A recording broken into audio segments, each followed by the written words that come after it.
Can you hear me?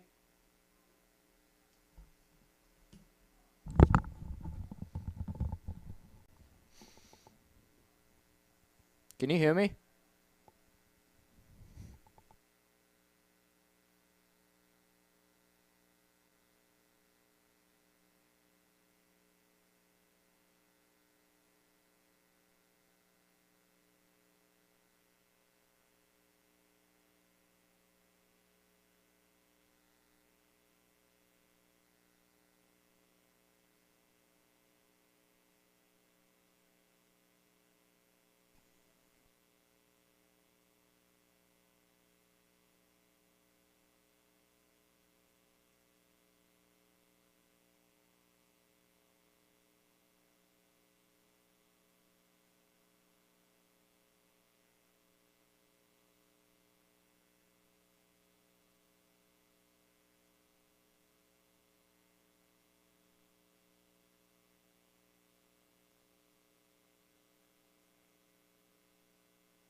Welcome to this week's homecoming edition of Red Zone Rundown, where we bring you the highlights and scores from last week's Oklahoma 6A1 football action. I'm Liam Franklin, and let's dive into the results, starting with the 6A1 District 1 games.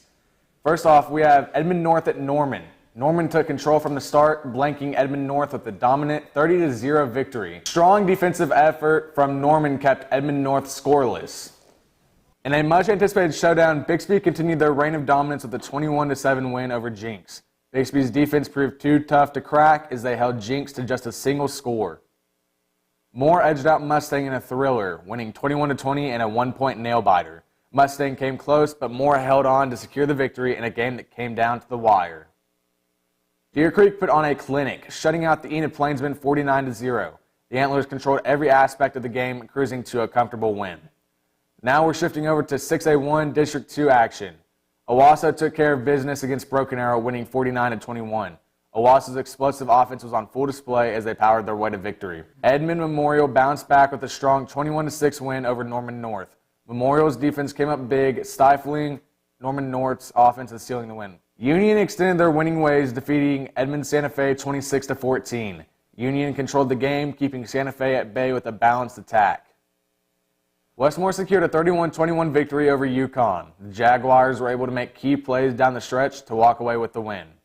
Now we're looking ahead to this week's matchups in 6A1. Deer Creek travels to Edmond North, Norman heads to Jinx, and Bixby faces Moore in a highly anticipated clash. Then for 6A1 District 2, Owasso takes on Union in what's sure to be a heated matchup. Edmond Santa Fe faces Edmond Memorial, Norman North is on the road at Westmore, and UConn heads to Broken Arrow. And now, moving on to tonight's matchup. It's homecoming week in Enid. Let's take a look at how Enid High showed their school spirit during the homecoming pep rally on Wednesday.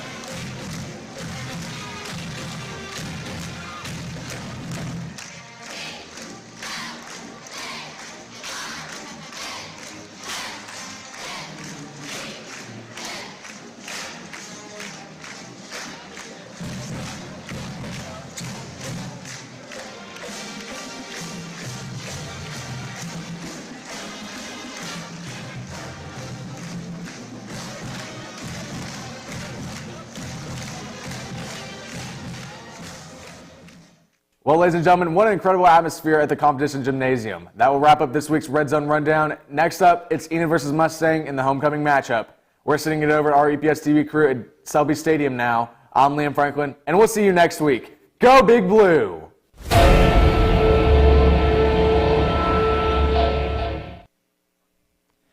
Welcome back, EHS TV Vision. I'm Carson LaRue, color commentator with my partner. I have my partner, Liam Franklin. Right now, he's downstairs, though, but we're about to get underway. I'm very sorry. Enid coming off a 49-0 loss against Deer Creek for homecoming, as well as, oh my gosh. I'm so sorry, people. I'm just a little bit nervous. So, Enid is coming off a 49-0 loss against Deer Creek, coming into home week, as well as Mustang coming off a 21-20 loss against Moore. So this should be a great game, ladies and gentlemen. And right now, looking at the report, we are going to have some new starters coming in. At running back, Lucas Carmona is going to be the starting running back now. Blake Fuchsa is out. Starting center, Estefan Gonzalez is coming back in. And that means Stephen Levin is going back to left guard. Lucas here's with a change of numbers. He's going to number 45. Other than that, though, so far, Enid is returning all the starters, but as well as Caden Troy is out for the game, and Mustang looks to have all their starters for this game. So this should be a pretty good game, ladies and gentlemen. I believe it will be a very close game, but we'll have to see what Liam thinks when he gets up here. But it is homecoming weekend, and I believe this should be a really good game, folks.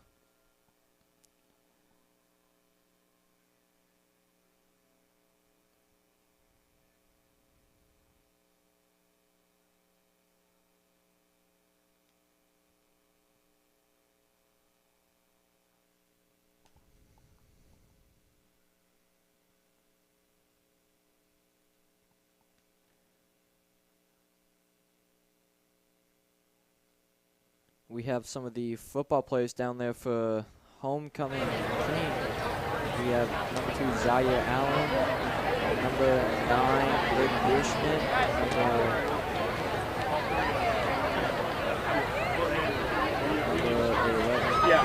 11, just like number 24, Blake Fuchsa. So now with that wrapped up, let's see what's going down on the field.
Good evening, ladies and gentlemen, and welcome to D. Rousseau Stadium for Homecoming 2024 and tonight's game between the Mustang Broncos and your Enid Plainsmen.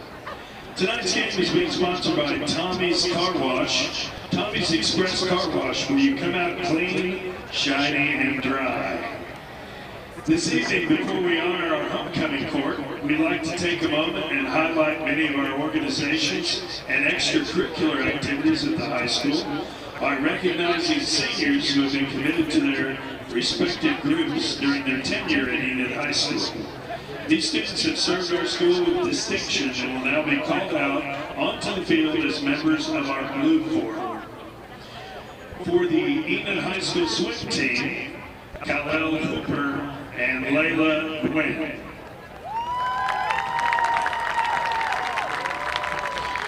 For the wrestling team, Allison Reed and Vincent Van Diver.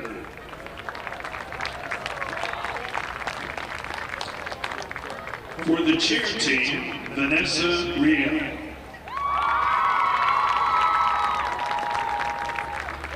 For co-op PE, Claudia Miranda.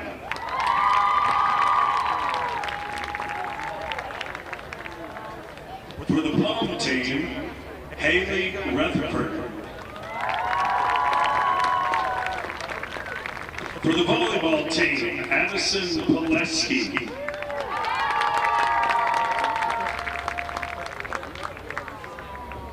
For the baseball team, Kinsley Rogers.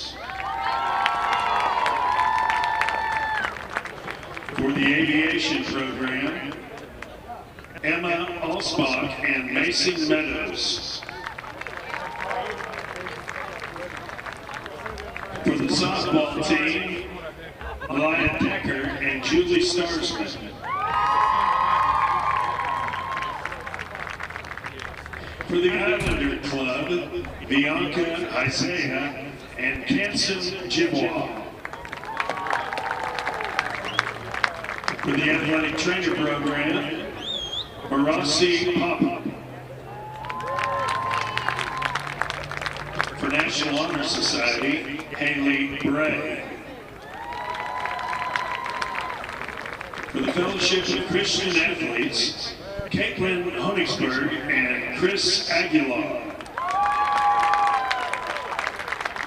For the baseball team, Hayden Reddick. For the cross-country team, Kayla Ilitala.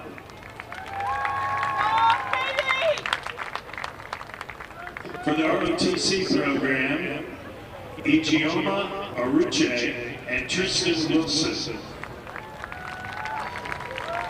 For the teacher cadet program, Gracie Hint. For competitive speech and debate, Samantha Lopez. For the EPS Vision program, Liam Franklin. For the community-based instruction program, Ryland Richard. For the FCCLA, Kiara Laneson. For the National Honor Society, Sierra Holtzclaw. For the academic team, Jacob Hassler and Escarlet Navarro Hernandez. For the Black Heritage Union, Anai Covington. For the Hispanic Latino Club, Bernice Vega. For the girls soccer team, Stella Salazar. For the Future Farmers of America program, Adrian Alvarado. For the yearbook program, Cameron Shoemaker. For the Mental Health Club, Angelina Rodriguez. For the guitar program, Micah Malachi. Kowalczyk. For the Enid High School Choir, Corinne Kilborn and Jaden Mary. For the orchestra program, Abigail Crandall and Kinsey Maxey. Ladies and gentlemen, please give these students a round of applause to show our appreciation for their dedication to our school and our community as we welcome them into Enid High School's 2024 Blue Bowl. And now our first queen candidate tonight is Shade McFarland. Shade is a member of Palm. Her parents are Gina and Billy McFarland. Her future plans are to attend Oklahoma State University, study in kinesiology to become a pediatric occupational therapist. Shade's escort is Zaire Allen. Zaire plays football. His mother is Kiana Lavon. His future plans are to play sports at the college level and grow as a person. Our next queen candidate is Layla Brock.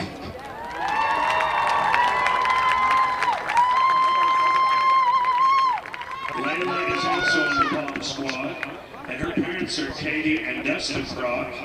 She plans on attending Oklahoma State University, studying business and marketing, and pursuing a doctorate of physical therapy. Layla's escort is Blake Fuchsa.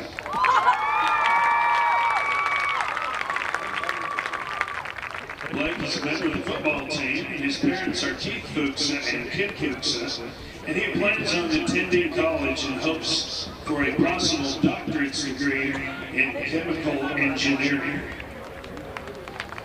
Our third queen candidate is Camry Carmichael.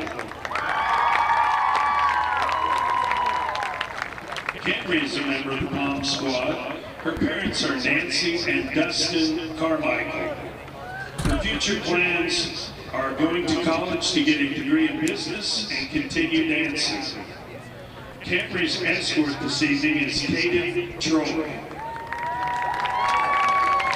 Caden is a member of the football team. His parents are Nicholas Wood and Camille Wood. His future plans are to join the military.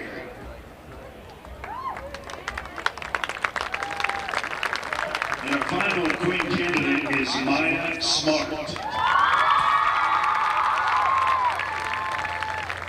Maya is a cheerleader. Her parents are Marcia and Sam Smart. Her future plans are to attend college, major in elementary education, and become a second-grade teacher. Maya's escort is Brady Bierschmidt. Brady is a member of the football team. His parents are Taylor Bierschmidt and Kim Bierschmidt. After college, he plans to either continue his athletic career or pursue a career in welding or any of the trades.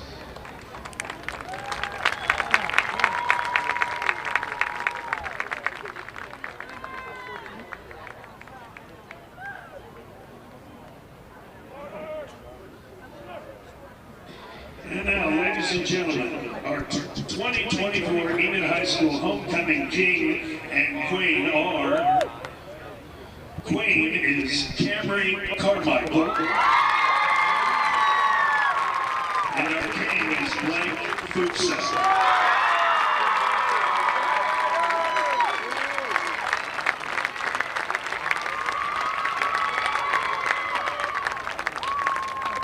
And now Blake will be presenting Camry with the traditional flowers.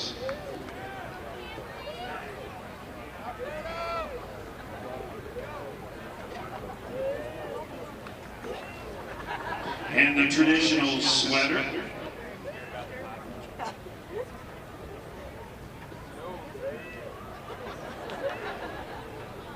And a traditional crown.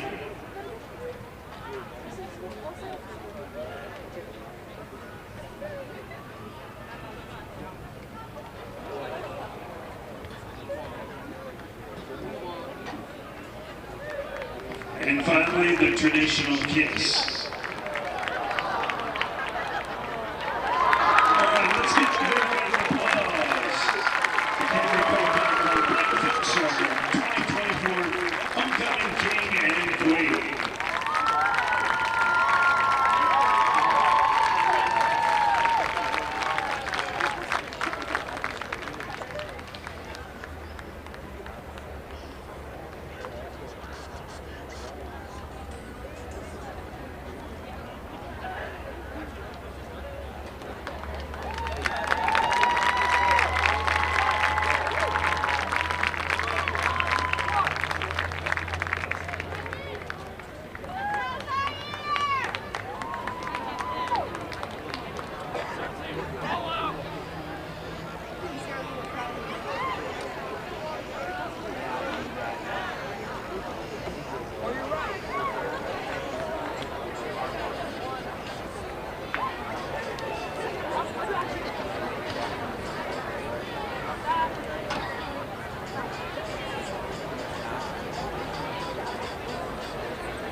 And now, ladies and gentlemen, if you'll please rise for our Enid High School marching band plays our state song, Oklahoma.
Now, ladies and gentlemen, please remain standing as we honor our country with playing of our national anthem.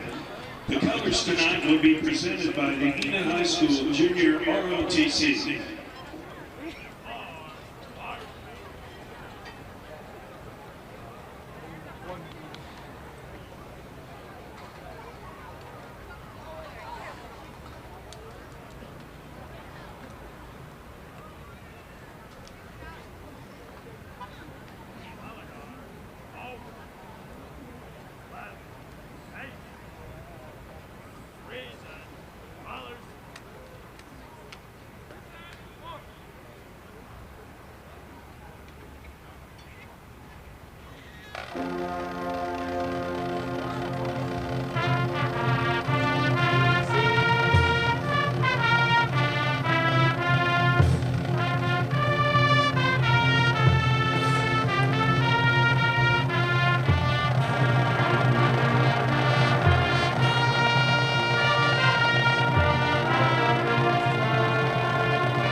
Good evening, everyone, and welcome to a special night here at Bruce Selby Stadium. It's homecoming for the Enid Plainsmen, and what better way to celebrate than with a big 6A1 matchup.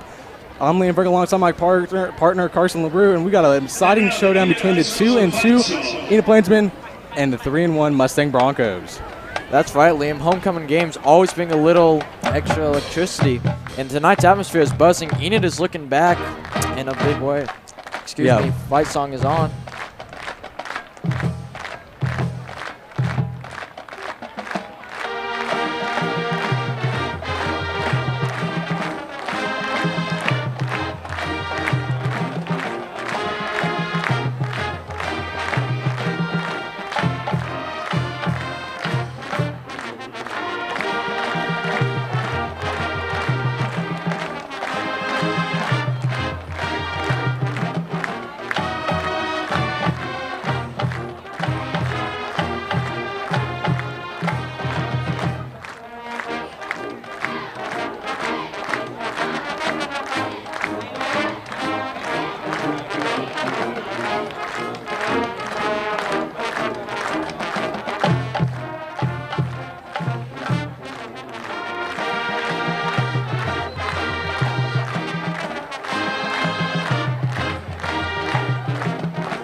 What I was saying, Liam, Enid is looking to bounce back in a big way after a tough 49-0 loss to Deer Creek last week. That defeat was a wake-up call for Enid, and you know this team has been itching to get back out on the field, especially in front of the home crowd on a team like this. Yeah, yeah, Carson, that loss definitely stung for the Plainsmen.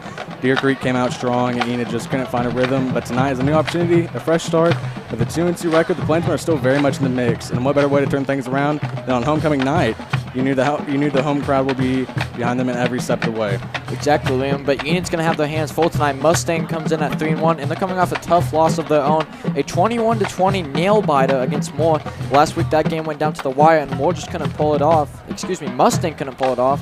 So, you know, they'll be fired up and looking to bounce back strong here tonight. Mustang has shown all season that they are a tough team to beat. Their offense has been putting up points consistently, and their defense has been solid too. Even in that 1-point loss, they played a great game, so Enid will need to bring their A game on both sides of the ball to have a chance tonight.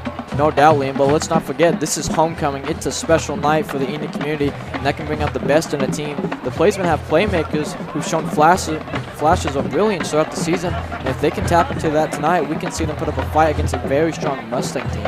Absolutely, Carson. Enid has the talent to compete, and if they can execute their game plan, limit Mustang's big plays, keep their offense on the field, and protect the football, this game could be a lot closer than some might expect. Homecoming has a way of motivating teams to rise to the occasion. With the energy in the stadium, anything can happen.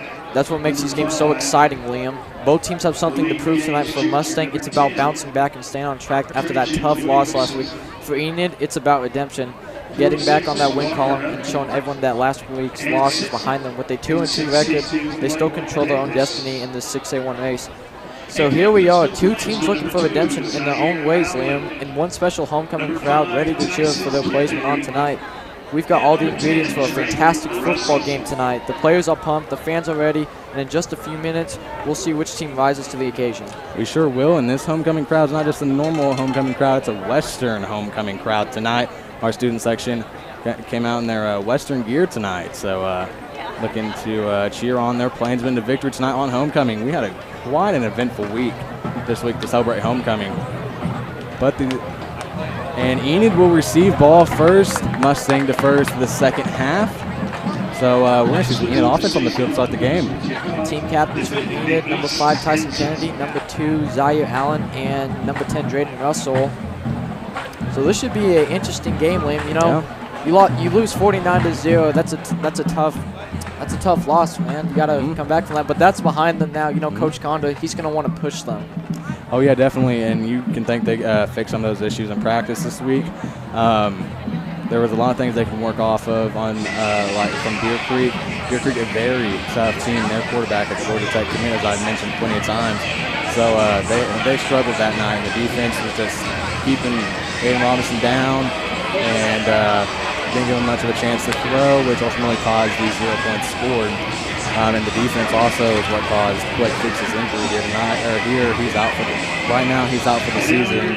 So tough loss for the Plainsmen, and so that means that Lucas Carmona is going to be our starting running back tonight. And good news as well for Enid, though. Esteban Gonzalez, the starting center, is back after 2 weeks. That means Steven and Vince going back to left guard. And speaking of the running back situation, they moved Anthony Gonzalez, a linebacker, to running back as well, and Tristan Bumford, the cornerback, as well. So Kamona's going to have some help in that backfield. Yeah, a lot of roster changes for the Plainsmen this year. Not what you want to see, especially just now starting district play. You know, last time these two teams faced off was in 2006. And why was 2006 a special year? Plainsmen made it to the state championship game, and they ran right through Mustang 55-7. So this is going to be the first time in 18 years that these two teams have played. So both teams definitely have changed. So let's see what the Plainsmen are going to do here tonight. Should be a really good game, Lehman. Speaking of more injuries, we got Ward. Colt Newman could be out for the remainder of the season with a shoulder injury, as well as Caden Troy is out for this game. And here come the Enid Plainsmen. Here come our Plainsmen, led by Cooper McKee with the Enid flag. What a night's been here so far. You've had homecoming court, blue court, which I was just on, so excuse me being so out of breath. I had to get up here as fast as I could, and I had to get on here with Carson LaRue, so part of me being a little bit out of breath. But what a game this is going to be tonight. Plainsmen looking to avenge that loss from last week, and Mustang also looking to avenge their own loss from last week. Mustang losing to a very tough Moore team. Moore is looking unstoppable this year. So right now we look at Deer Creek sitting at the top of our standings, along with Bixby, Norman. So Norman we're actually going to next week at Harv Collins Stadium to start off, well, not start off anything, I guess. It's going to be the last game before fall break. Bixby, we're going to have Bixby on fall break, first day of fall break, Thursday the 17th. So now finish up our Thursday games for the year. And then to finish off the season, Friday here against Edmond North, and then finish off the season we're away at Jinx, away at Moore. So not too much of a season left. We're almost halfway done with the season already, and it just feel like it just got here. I mean, I feel like just yesterday we were calling the Ponca City game, and now we're already on the 5th game of the season. Yeah, here comes the special teams unit for both teams. Number 11 for Mustang, Cole Cooper, looks like the Latin, I believe, is kicking. And here we go. Plainsman football is back in Enid. And it will start with a touchback. Plainsman start at the 20. So let's see what Coach Conda has in mind for the placement now. Now we got to remember Fuchs is out now, so the play style might change a bit. You know, we might see some less running, we might see some more running. I've heard good things about Lucas Carmona, though. He's very shifty, he's very explosive. He did play pretty well in the Deer Creek game. He was able to find a few holes, and he got some good yardage. And Plainsmen, they were having a hard time just executing the passes. They were able to get a few off, and when they did, they were big. But ultimately, there was unable to be a score anywhere around there. So the O-line here is going to have to try to hold off this Mustang defense, have to give A-Rob enough time to get the ball off. So you got Desmond and Zaire to the left. Robinson's by himself in the backfield, so you could see a screen right here. There we go. Robinson steps back. Has man open.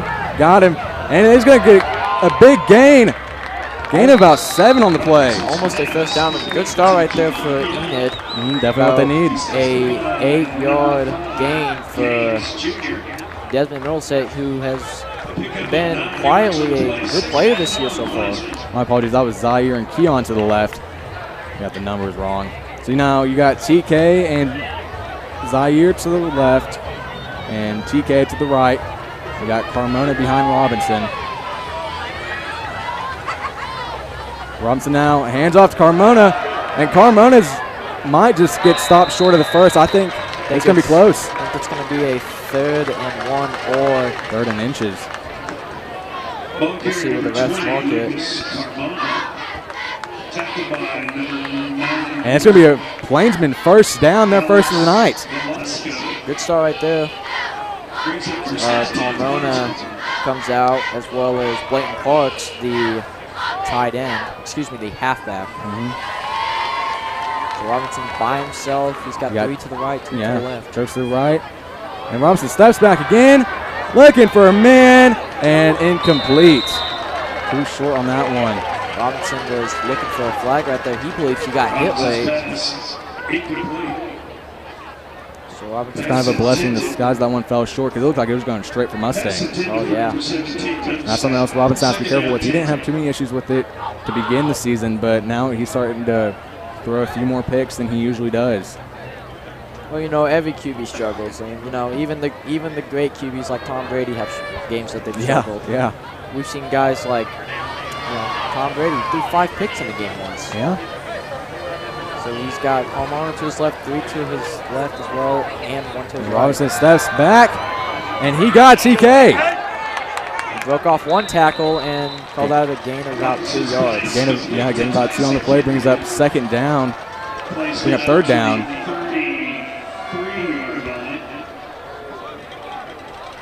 Backus was the tackle, a gain of 2, 3rd down and 8. So here we go. 3rd down and 10. About the 33. Need a big play here. Let's see what Aiden's going to do Robinson here. steps back. Has an open. Got He's got Zaire. him. First down, Plainsmen. Zaire's first catch of the night. Up to the 39-yard line. Fulmer with the tackle, a gain of 16. And that will stop the clock on the scoreboard. 10 minutes, 51 seconds. What a big play by the Plainsmen. Really good throw by Robinson. So you have Zaire and TK to the left. Carmona behind Robinson. And here we go, handoff to Carmona. And Carmona's going to get about a gain of 1 on the play. Carmona on the carry, carries him up across the 50 to the 49. Carmona, he's not as big and strong as Fuchs is, but he can make explosive plays when it matters. Definitely. So here we go, 2nd down. Let's see where they call it. So he's 2nd down and 9 from the Mustang 49. 2nd and 8. So that was a gain of about 2 right there. Good start for Carmona.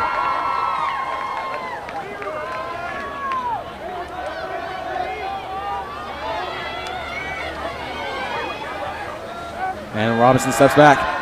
Looking for TK. Got him. First down, Enid. Wow, Well, what this- another big play. Might be just short. Let's see what they call it. And it is going to be a first down. for Wow, another big play by the Plainsmen. Could you imagine the big win it would be here tonight if Enid could knock off Mustang? That would be huge. Well, that's what we thought for Stillwater. You know, we Yeah. were up by about 2 touchdowns and just couldn't Yeah, that was finish the it. last time we were at home was against Stillwater, and what a tough game that was. Have to give this team some motivation, you know. And that motivation is homecoming. So Carmona going to be to the right. Trips to the right. And Robinson steps back. Looking for TK. Has TK. Got some blockers. And he's going to get the first down for the Plainsmen. Another first down for Enid. They're sticking with the passing game, and it's actually working pretty well right now. Well, I feel like so far this season, Enid's mostly been passing it. You know, a lot of teams have been trying to think like how they're going to contain Fuchs, and mostly they have been doing that, except for the Lawton game, though. Yeah.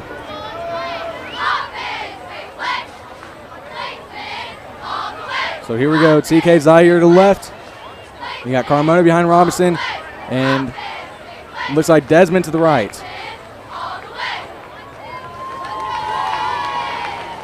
There we go. Robinson steps back, looking for TK, and just out of reach. That would have been straight to the house if he would have had that one. Robinson's pass intended for Kennedy, incomplete. There's a flag in the backfield.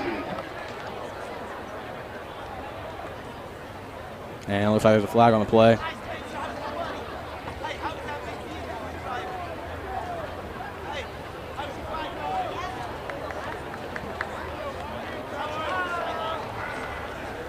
Looks like this one might be on Enid. Holding on the offense is going to be the call. Not a great start on the penalty side of things.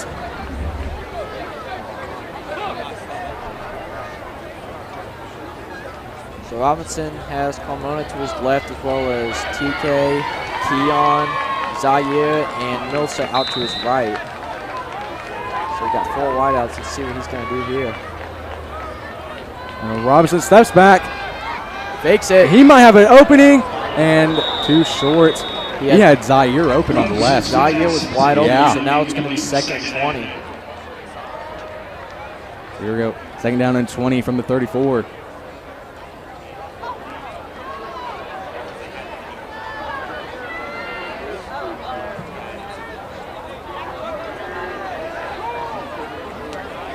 District play has officially begun for all Oklahoma 6A teams, so we'll have some score updates for you throughout the night. Enid sitting 2nd to last on district, sitting at 7th. Jinx ahead of us, heading north to the bottom of us. And here we go. 2nd and 20 now. Man in motion, and almost dropped it. Robinson recovers, and has that been Zaire. Oh, he dropped it. And incomplete pass. That's one Zaire's going to want back. Would have been a 1st down, or at least close to a 1st down. That would have been really close to a 1st down. Not quite a 1st down, but would have been really close. And you know, if they get into a decent range here, Kevin Big can come out here and kick a field goal. Me and you weren't there, but in Deer Creek, me and Dr. Darrell were watching Kevin Big. He kicked a 45-yard field goal. So that's going to be something to watch. They can get into a good position. Then we can see Kevin Vega coming on the field for the first time tonight. So 3rd and 20 now. 3rd and 20 from the 34. Robinson under pressure, rolls out left, has an opening. He got it. 1st down, Plainsmen. And Selby erupts. That's Keon Young again. That's Keon Young for you. I mean, that's just the playmaker he is. Only a sophomore as well. An explosive playmaker for Enid. And Aiden Robinson's performing very well tonight. Usually when he's under pressure, he tries to get rid of it, but just didn't give up that time. Rolled out left and got Keon. So here we go, 1st and goal from the 8.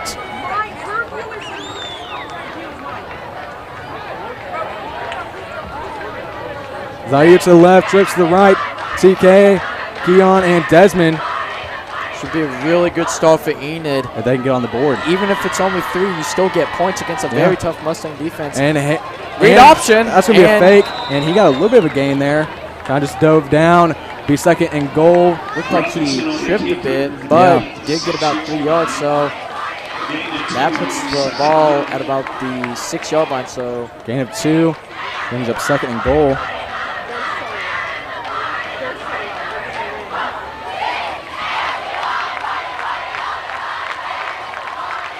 And Palm getting excited down on the sideline.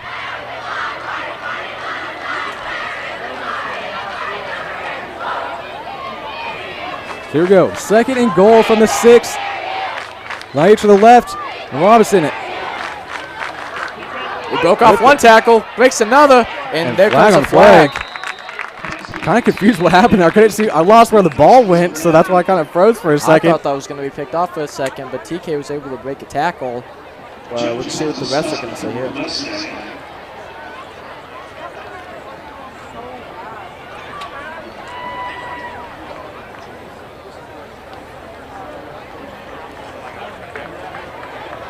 And it's going to be on Mustang. You got a face mask, wow, that's big. 1st down for Enid. That's big.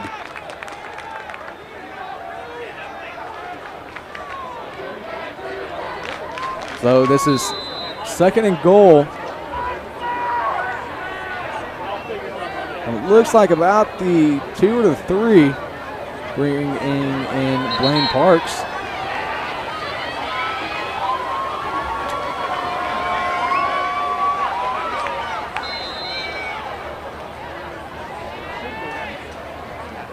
Tyson Kennedy, Zaire Allen to the left, Desmond to the right. Carmona behind Robinson. 2nd and goal now, ball on the own 2. And handoff to Carmona, and Carmona is just swallowed up. That'll bring up 3rd and goal. Yeah, 2-yard loss right there.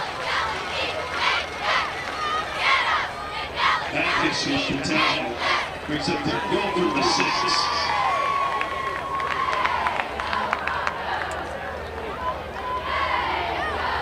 Same formation, except you have Carmona to the right.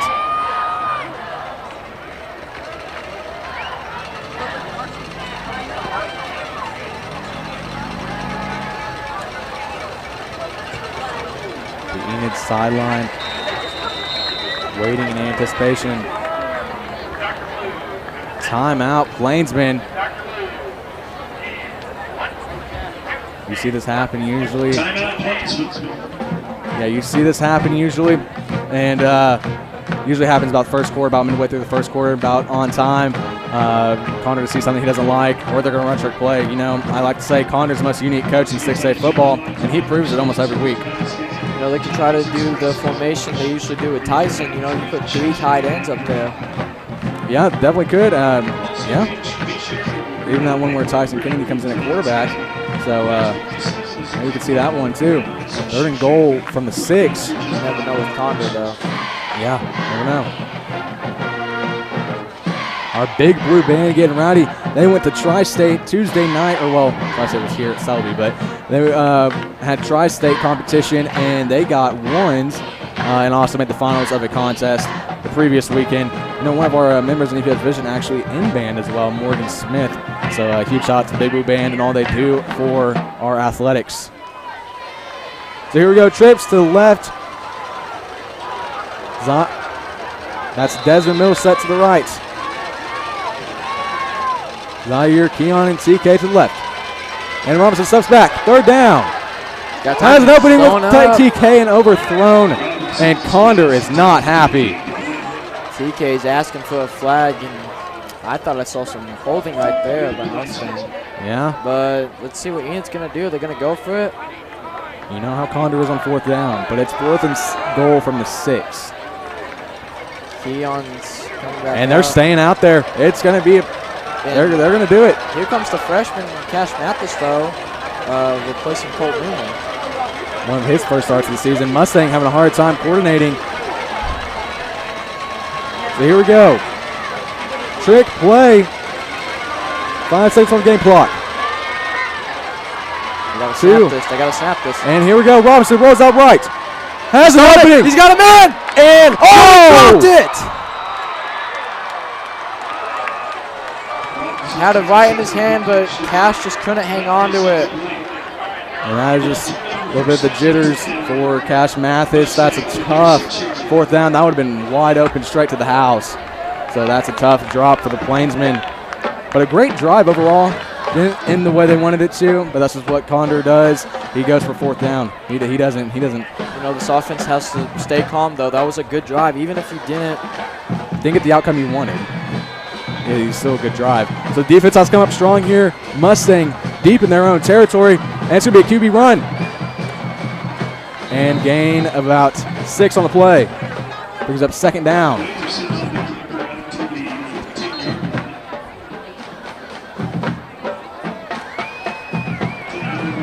We have a Enid player down, though.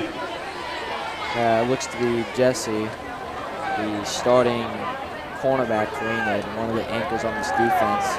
And a big hype man for the Plainsmen. And with him coming out, looks like number 31, Wyatt Cordray is coming in.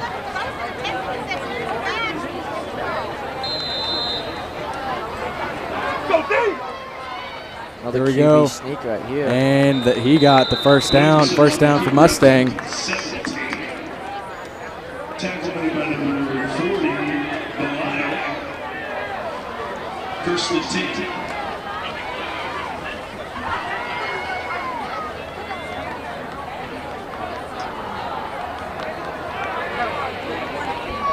So here we go, 1st and 10. And big pass, he might have it, and he got him. About a gain of about 8-yard gain right there. Yeah, 2nd down and 2. Second down and 2 coming from the Mustang 24.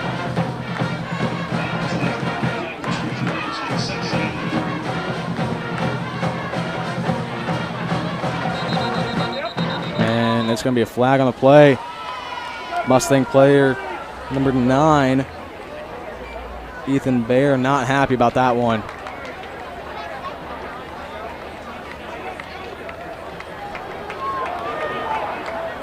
And it's going to be on the Broncos. So that's about a 5-yard loss for them. Second and 8. And it's going to be a false start is the official call on that one.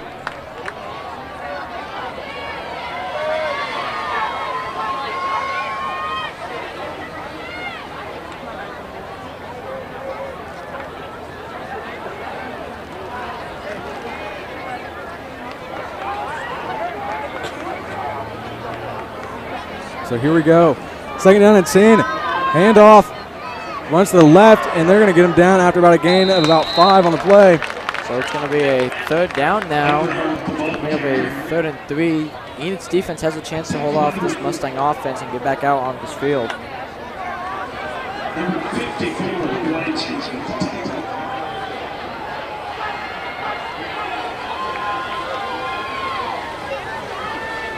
3rd down and 4 from the Mustang 23. Plainsmen hold Mustang here. It's Plainsmen offense on the field once again. And he's airing one out. He has an open man. 1st down Mustang. And Breaks some. off a tackle, breaks another one. And out of bounds at about 43. So that's going to be a 1st down, about a 20-yard gain out there for Mustang.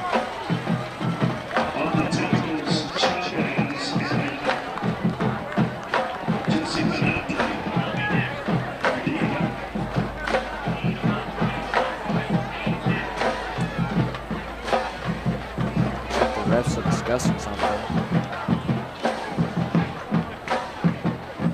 So while they are discussing, we're going to try to bring up some scores here from around the state. It's about 7:20, so about 20 minutes after kickoff. Let's see what some scores are around the state. So you have Yukon at Broken Arrow. Yukon up by 1 over the Tigers. Deer Creek at Edmond North. No surprise here. Deer Creek up 14-0 on the Huskies. And you have Owasso at Union. Game of the week, 6-0. Owasso is up. Norman North up on Westmore 7-0. Edmond Santa Fe and Edmond Memorial tied 0-0. And looks like Mustang's coming back though. So there might be a flag on the play, or they might just call the play back. Might have been a flag we didn't see. Another sleeper game that we could have tonight, Norman and Jinx. That game could be really good with the way Norman's been playing this season. It's been a weird season so far in general. You know, Yeah. You've seen Bixby lose. Yeah. Owasso is number 1 Jinx now. is 1-3. Tulsa Union struggled a bit. Jinx has struggled a bit. Owasso's looking like the powerhouse this year. They're looking like they're going to take it all here coming December. So here we go, 3rd down and 4 once again. Replay of down.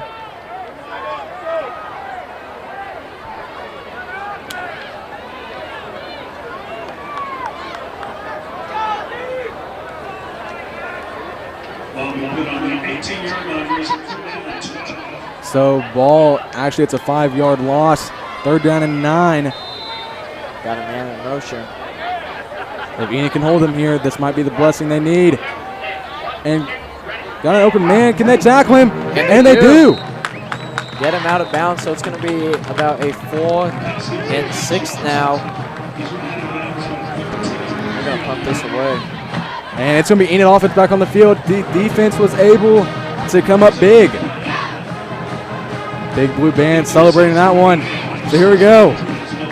Have to watch for the fake as well because you don't know. Maybe they could try to go for the fake as well. They're going to have to on 20 though, would be very interesting. Yeah. Almost dropped it. And here we go.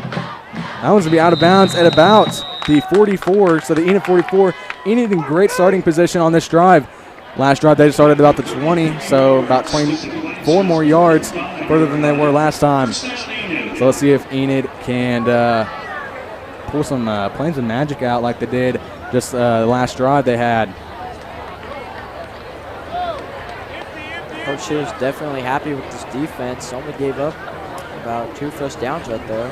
You got to think part of the motivation for the Plainsmen is the homecoming week we've had. I mean, we had Spirit Days all week. I mean, if you couldn't tell in Red Zone, I don't think I covered this in Red Zone actually, but that day I filmed Red Zone. It was a frat boy versus sorority day, so that was pretty fun. Dressed up in that, and I went all out for senior year, so you just gotta have fun with it. And Carson, I think we're gonna go to 5th quarter after this. Should be a fun time. Oh, absolutely. Throw the football in. Yeah, like we did before the game. Yeah, So here we go. It's okay if you get lost. Plainsmen, first down. Robinson passed to Keon, got it. No gain on the play. That was loss of yards right there. He had a big play earlier, though. Yeah.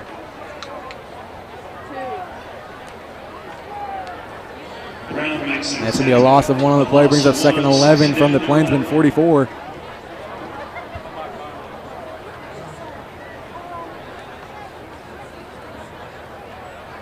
So you have Tyson Kennedy, Zaire Allen, and Keon Young to the left. Desmond to the right. And number 12, Lane Slater in the game. So here we go, Robinson. Looking for Zaire, has Zaire. First down, Plainsmen. The fake screen is getting Mustang. That's 2 now. Lane Slater checked in for the Plainsmen for the first time tonight. The junior, his cousin Zarek Slater, backup quarterback for the Plainsmen. We've seen him make an appearance a few times. So here we go, trips to the left. Lane and Desmond to the right. This Enid offense is trying to keep the ball out of this Mustang offense. You know, Mustang's got a pretty good offense. Yeah. So here we go. Robinson finds Tyson Kennedy. Tyson Kennedy has an opening. And flags on the play. They're still pushing. If the call is for the Plainsmen, they might move forward because I believe that was about a gain of 5. 4 or 5 on the play, maybe more, pending the ref's decision. Looks like Enid's coming back. So holding on the offense. Second holding. Holdings have been a issue for the Plainsmen almost all season long. I mean, penalties in general have been an issue for the Plainsmen almost all season long. So that'll bring them back 8 yards for a 1st and 18. And the clock resumes at 2 minutes and 36 seconds.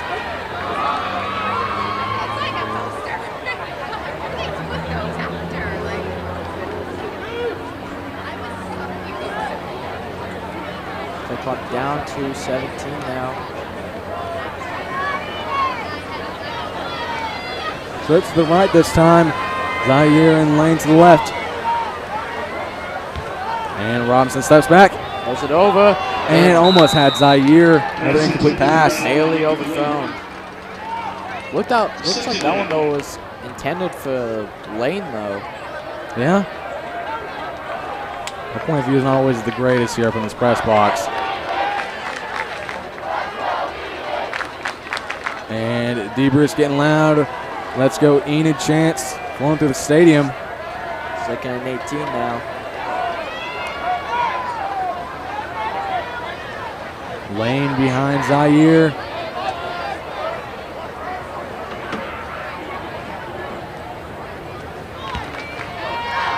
And Robinson steps back. He's going As deep. Man. And I think he got it. And it's a catch. Wow. Big catch by Keon. Been doing that all year. We kind of just held our breaths there for a second, kind of just watching, and they got it.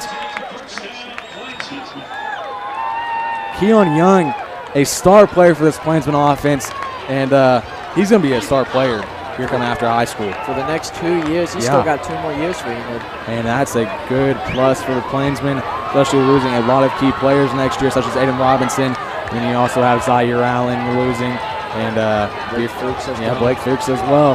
But playmakers like TK and Keon still staying around. So they hand off Carmona, and I didn't mean to say flag. I saw people throwing stuff in the student section. Looked like a flag was called. So that'll be a little to no gain there. Be 2nd down. 2nd down 13 for the Plainsmen. 1:14 left in this first quarter. Score still 0-0. This has been just a It's the battle so far.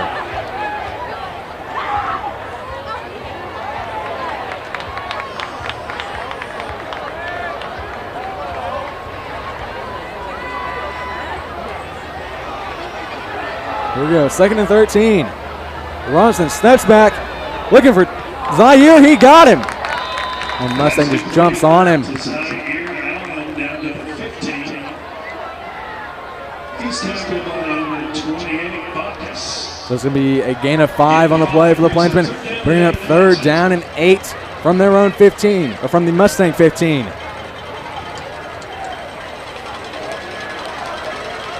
.22 seconds on the clock. Line's about up with the game clock.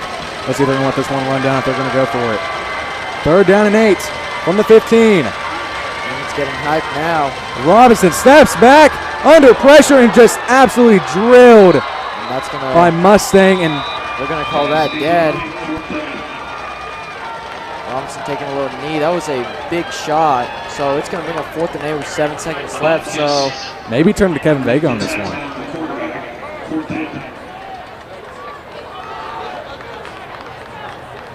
And Andrew Robinson still having a little bit of a hard time recovering from that. That was a very hard hit. He got hit by 3 different Mustang players, and they're going to go for it on 4th down. Need a very good trick play here. At this point, 3rd down and 8. A big play gets you into the end zone. About the 15-yard line. Timeout, Plainsmen.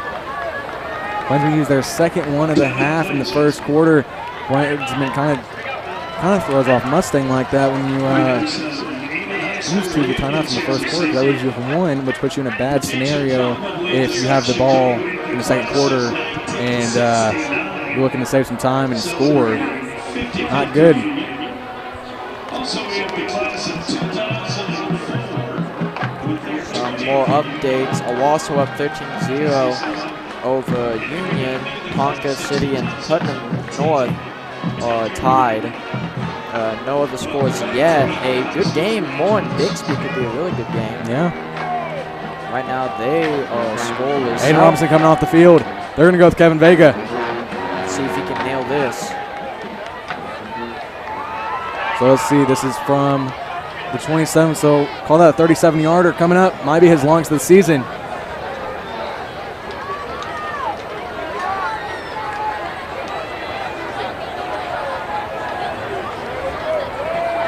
So let's see.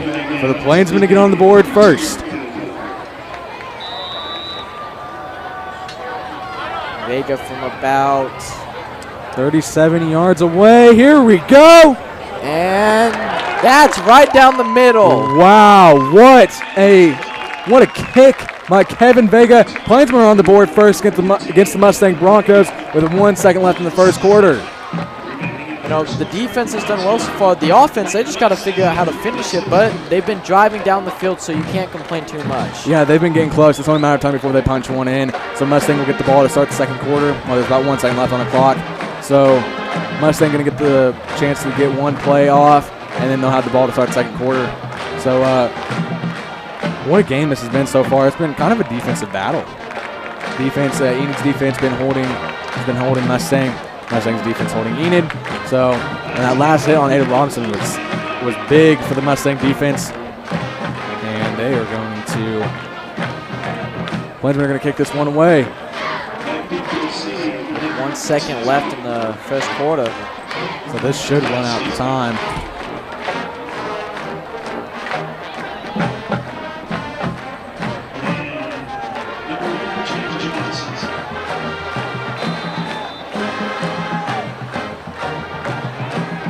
So here we go, Kevin Vega to kick this one away for the Plainsmen.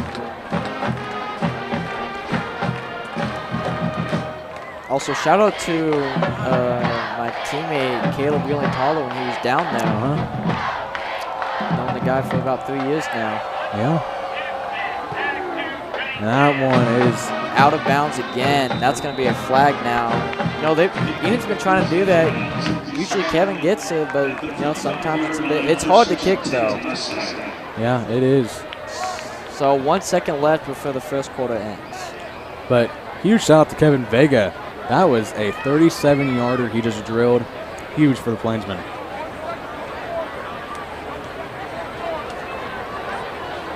So that's going to be a Mustang. 1st and 10 about from the 35. Yeah, just a little further, about probably 36, 37.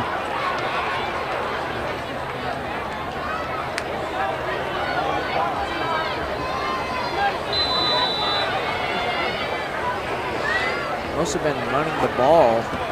They Here are we go, again. another handoff, and he has an opening. Mustang could be gone. They're finally going to take him down, tackled by Grady Bierschmidt, and that brings him up all the way to the Enid 40. So Carson also brings up the end of the first quarter. Plainsmen up 3-0. Give us your analysis of this game so far. Well, so far, I like the offense. You know, they've been keeping the ball out of Mustang, just like they did with Stillwater. They're keeping it out of their hands to keep that defense tired and keep our defense up and healthy. Yeah, and but ultimately it's the execution that matters. And if the Plainsmen offense can start executing on these drives they're having, because they're getting close. I mean, they were at the 6 last time, or the 6 before this last time, 15 this last time. So it's only a matter of time before the Plainsmen can punch this one in. And off the big kick by Kevin Vega. That was huge for the Plainsmen. Gets them on the board first and gives them a motivation boost. It'll be interesting to see what Mustang's doing, but it's going to be interesting to see what Coach is going to do. You know, the first drive for Mustang, the defense was able to hold on. The first play on the second drive all the way up to the 40-yard line, so Coach is going to have to do something about that. Yeah, let's see what's going to happen. We got final 12 minutes of the first half. Plainsmen still up 3-0, and Mustang is going to get the ball to start the second quarter. 1st and 10 from the Enid 41. Not only for students who want to be production farmers, it also welcomes members to aspire to careers as teachers, doctors, scientists, business owners, and more.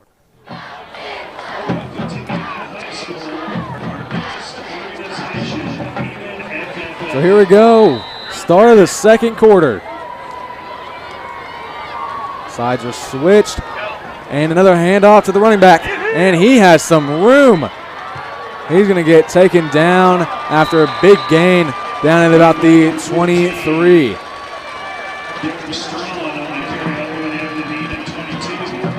First play in the second quarter, Mustangs using the running game more. They're trying to take back this lead against Enid. Yeah. And he's got a hole again, and say that was about 5 yards right there.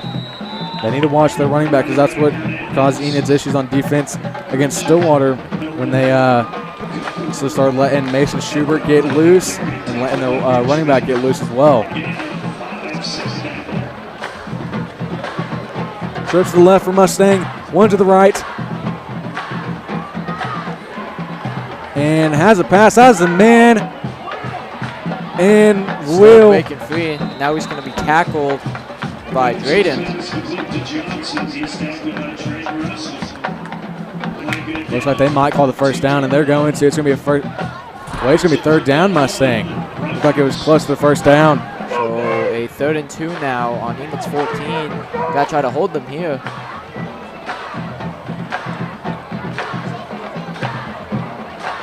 And another handoff again. He got loose. And he trips. And what are they going to call? I think he might have got it. And he did. That's a 1st and goal now for Mustang, threatening to score. Enid's got to hold them to at least 3 here. Definitely need to. No matter what happens on this drive, the offense needs to come out swinging their next drive. Play action. And he's just going to run has that. a hole. And he's taken down. Great tackle by Gustavo. Gustavo has been a player we've seen all season just go crazy, especially with the sacks.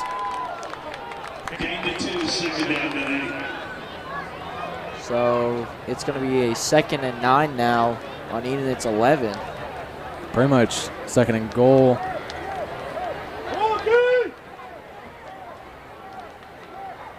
So here we go, 2 to the left. He's by himself in the backfield. And it's going to be a QB sneak. He might have it. Taken down. So it's going to be a 3rd and goal now for Mustang. Enid's got to try to hold them right here. To be technical, it's a 3rd and 2, but it's pretty much 3rd and goal. It's just off by 2 yards. And that's a Mustang touchdown.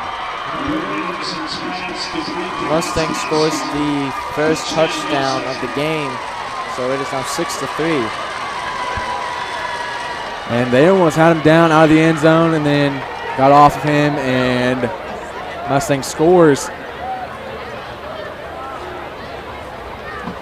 Offense needs to come out swinging this next drive.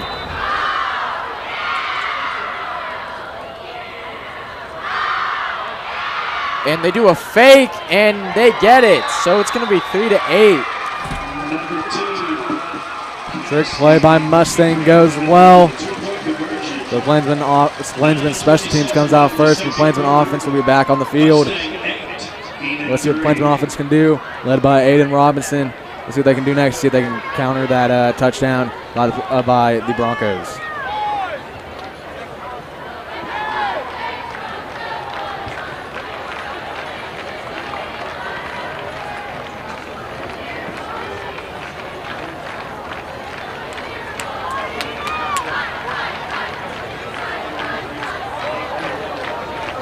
Between the 3rd and 4th quarters tonight, we'll be passing the buckets for project graduation. Please be generous when you donate to this. It's a drug-free environment tonight at graduation. Games, lots of food, giveaways. So that'll happen between the 3rd and 4th quarters.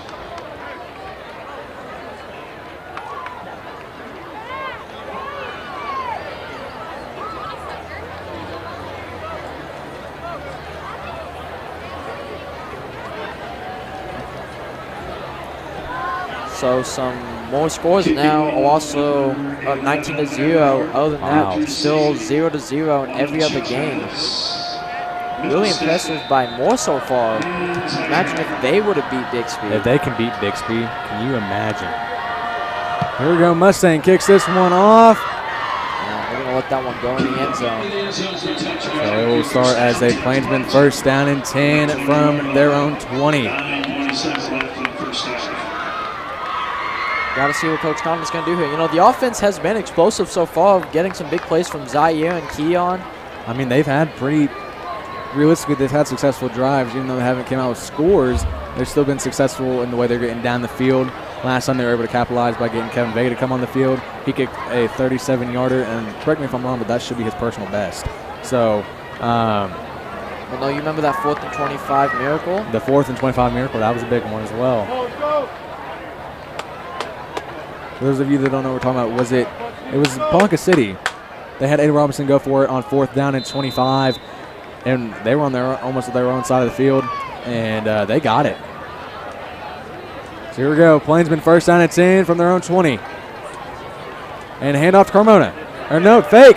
And he has Tyson Kennedy. Tyson Kennedy's off the races. 40, and he's 20, gone. 30, 25, 20, 15, 10. Touchdown, Tyson Kennedy and the Enid Plainsmen.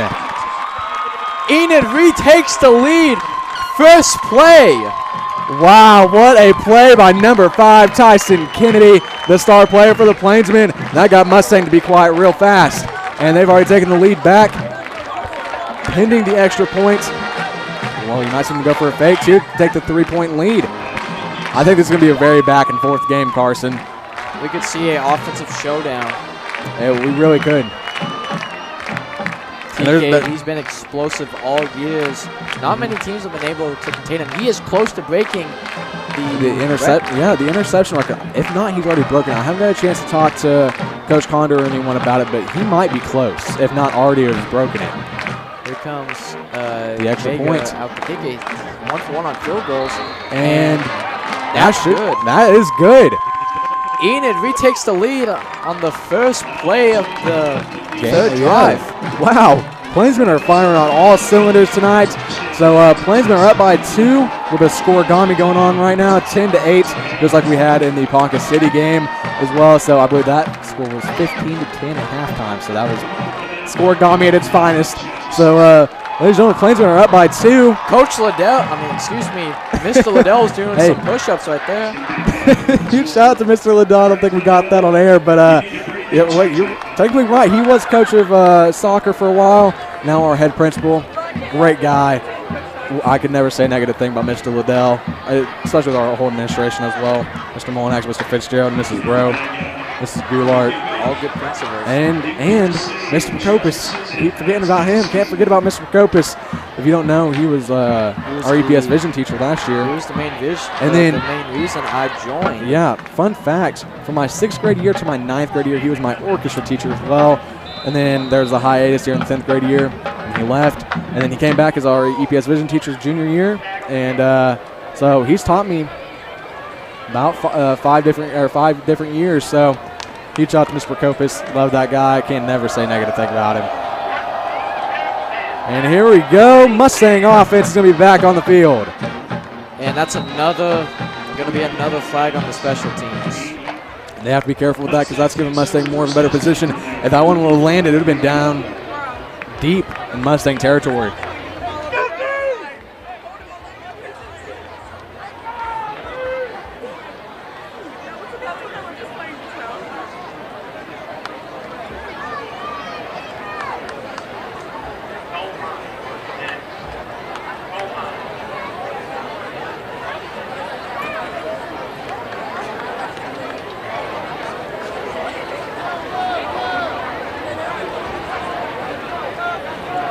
So here we go. We're going to see the Mustang offense back on the field. First down at 10 from their own 35-yard line. This defense, first drive, got to stop. Second drive, they allowed a touchdown. Almost stopped them at the goal line. Yeah. So let's see what they can do here. Mustang offense looking to respond, and they're going to hand it off once again. And big hit by Tyson Kennedy. The man who just scored a touchdown. Big hit on Mustang. Is that a Guardian cap I see on TK? Might be. It's hard to see things from up here. And here we go. Mustang quarterback rolls out right, has an opening, and incomplete. Third down. I don't think I've ever seen a high school football player wear a Guardian cap during a game. But if it's to protect one of your best players, so be it. Yeah. So here we go, big third down and 8 from the Mustang 37. Imagine if Enid would have stopped them and then score right here. I mean, this is huge. Or it could be a pick 6, never know. That'd be great. Under pressure, has an opening, and short of the first down. Short. I think he's short. He is short. So it's going to be about a 4th and 1. Let's see if Mustang's They going might to call go it for 4th and 2. I believe it'd be 4th and 1 though, and they're going to go for it if it's a 4th and 1. 4th and 2 from the 43. Enid would have stopped him right here. You got to watch out for that run game though. And he lost that fumble on the play. Enid picks it up, and we're down at about the 23. What a play by the Plainsmen. That's a fumble recovery by Drayden Russell. The Russell twins, a dangerous dynamic duo.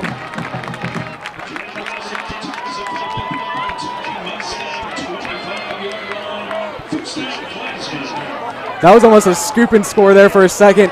Plainsmen setting up big here. So even if you only get 3, you're still up by almost 2 scores. But getting a touchdown here would really help you. You'd be up by 2. Yeah, would help a ton. Excuse me, you'd be up by 1, but still. So Robinson, he's got a touchdown today. And this is a great starting position for the Plainsmen. Let's see what they can do. I think you almost predicted the turnover. Robinson, he's got to be careful here. And here comes the blitz.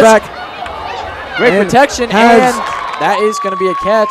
Great diving catch for Keon. Almost a first down. That's going to be Desmond Middlestedt. Oh, excuse me. Yes. So gain about 2 on the play. Brings up second down. The blitz came in, but good job by the left tackle. Logan Beggs was able to pick up on it. Big clutch play by the O-line. So here we go. 20 seconds on the game clock, 2nd and 6.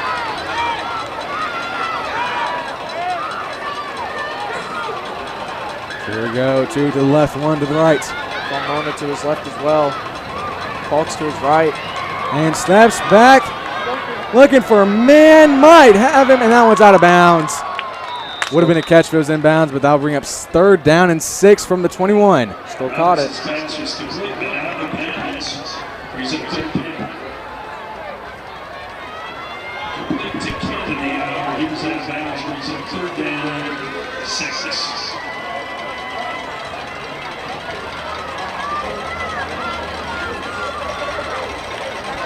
So here we go, big 3rd down for the Enid Plainsmen. At least try to at least get some yardage right here. Even if you don't go for it, try to get Kevin some. Help Kevin out a little bit. So here we go, 3rd and 6. And he rolls out left and almost picked off. That was almost picked off by number 40. Shaw Parker, the junior. So 4th and 6 now. What's Conda going to do? It looks like they might go for this. Interesting decision here, only up by 2. Could also try to make them jump it though. Make it 4th and 1. Have to get a trick play off here. And they nearly jumped. Yeah. You got about 10 seconds left on the clock. Better snap it.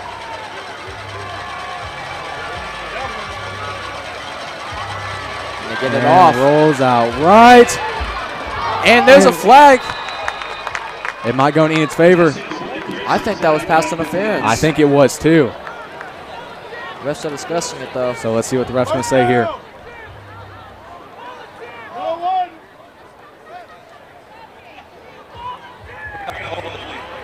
Holding on Mustang, so about a 5-yard gain, I believe. So that brings up 4th and 1. Now this debates a decision. You go for 3. No, that's a first down. That was pass interference. Wow.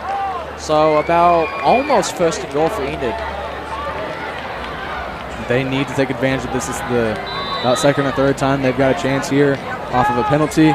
So here we go. Can you imagine the atmosphere at David Allen when you go to 5th quarter? If the Plainsmen pull off a big win here against the Mustang Broncos? It would be electric. Robinson so far, he has been a hero this game as well as Tyson. So let's see what he's going to do now. Almost lost there. Has Tyson Kennedy, and he drops it. Went right through his hands right there. That could have been a touchdown. So that was good blocking by Zaire. So that brings up 2nd and 10 from the Mustang 11. One thing they're going to have to work on is the ball handling. Been quite a few drops here. We had a touchdown earlier from Cash Mathis, but unfortunately dropped it there. Well, you know, he's only a freshman. He's still got a lot of time. Yeah. And to be a freshman and start for Enid, especially 6A school, is incredible. Here comes the blitz. He has touchdown, Plainsmen. And there we go, Plainsmen, their 2nd touchdown of the night. And what? An 8-point lead that was now. Great. And huge shout out to our camera operators for getting that one. We're getting the dance at least. So here comes Vega. Now he's 1 for 1 on field goals, 37-yarder, and 1 for 1 on extra Hitting point. the extra point, it would be a 9-point lead for the Plainsmen. But this is almost how the story repeats itself. You have to make changes at halftime. There is no ifs, ands, or buts about it. You have to make changes. Stillwater, and here they come, and they blocked it. And that's a live ball. Now the refs are going to rule it short, though. Excuse me.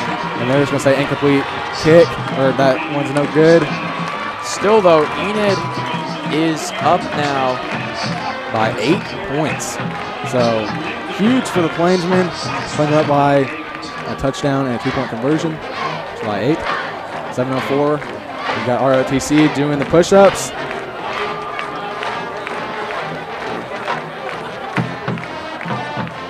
And our fight song playing.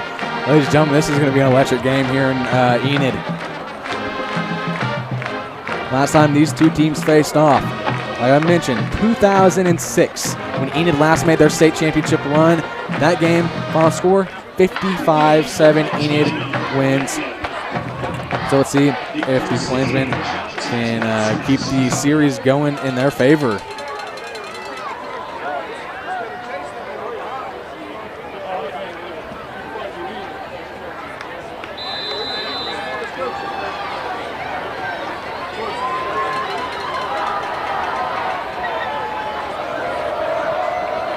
So here we go. Vega to kick off for the Plainsmen. Plainsmen after another successful drive. The touchdown by Zaire, and that one was an onside kick, went right into Mustang's hands. Interesting decision there. But of course, Coach Condor, interesting coach. So it's going to be about the 50-yard line where the Broncos are going to start. Let's see if they can even the score here. They will go for 2 so they can tie this game up before half. Come on, D. Come on, D.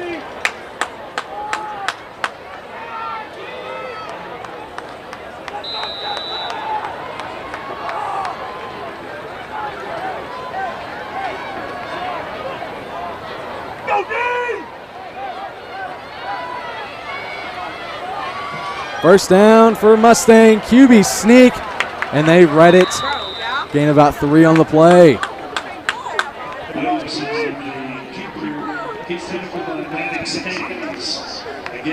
a tackle credited to Maddox Hayes.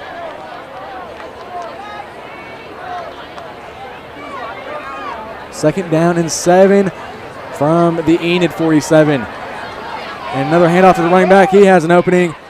Run game's been working for Mustang tonight. It's going to be short of the first down. Brings up about 3rd down and 2. Running the hurry-up motion.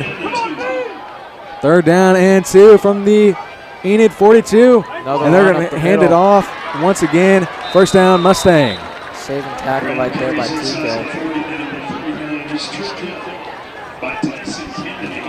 They're going to have to be careful because it's only a matter of time before the running back's going to break away. And he's going to get a touchdown for the Broncos.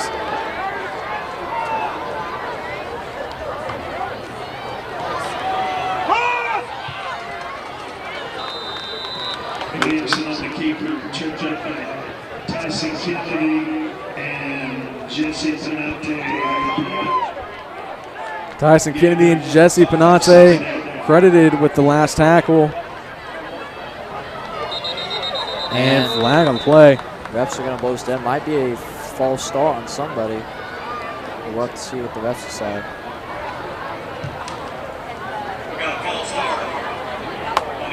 Yep, false start on the offense. Mustang's going to be taken back. Still second down.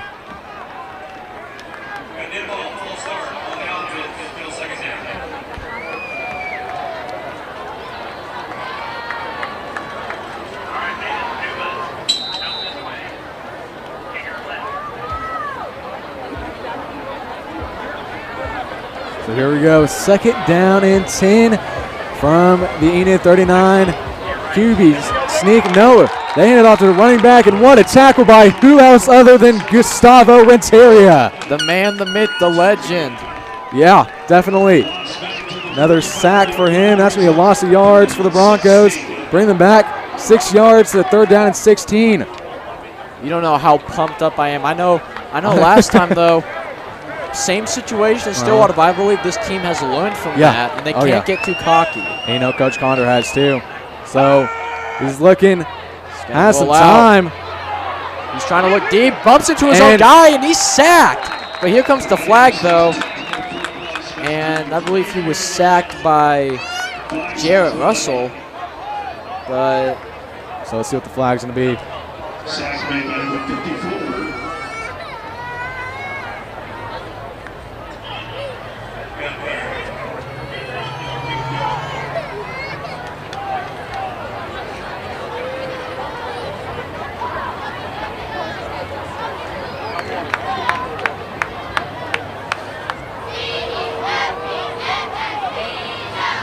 And it's going to be on the offense.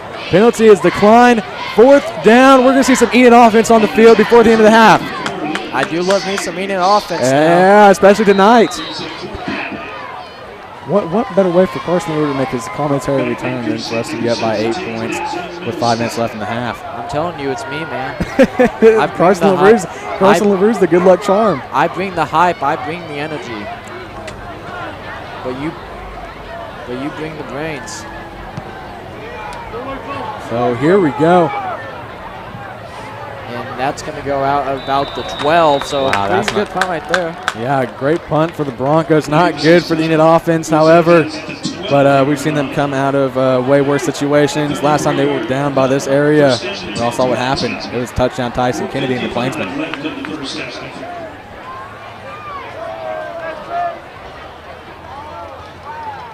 So here we go. It'll be a first down and 10 with 4:55 on the clock, and it'll be from their own 12-yard line. Cannot afford a sack here on Aiden Robinson. O-line's going to have to come up big.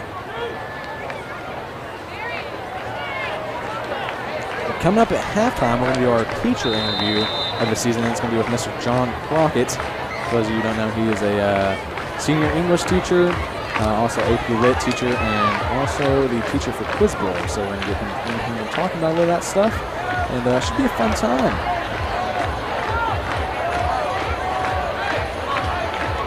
So here we go. First down, 10 from the 12.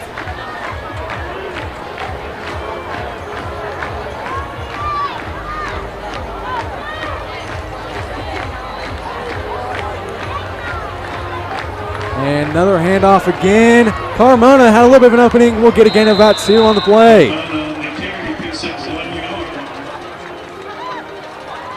Tackle made by number 91, Childress. Second down and 9.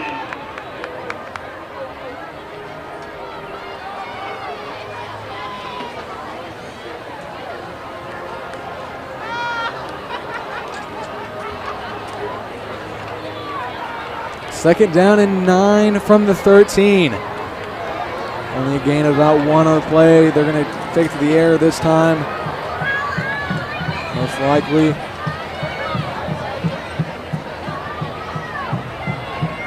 Here we go. Robinson rolls out right. Has an open man, has Desmond, and got him. That's going to be a first down. Wow, what a big first down for the Enid Plainsmen.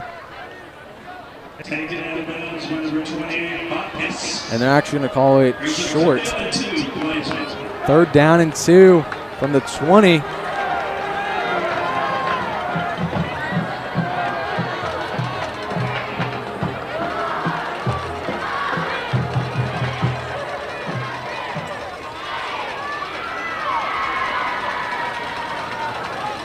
One to the left, one to the right. Plainsmen in a unique formation here. And Robinson, the QB sneak, and he got it. First down, Plainsmen. We got 3 minutes to drive down the field now. And that will not be a problem for the Plainsmen. Probably taking it a little bit slow here so they'll give Mustang a chance to score because Mustang gets the ball back to start the second half.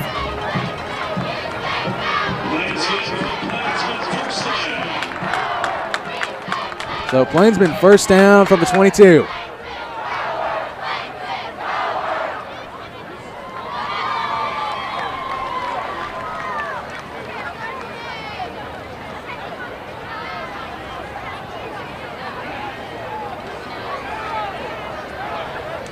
.238 on the clock. And Robinson's going to pass this one. He has TK for an opening. That'll be second down and about 3.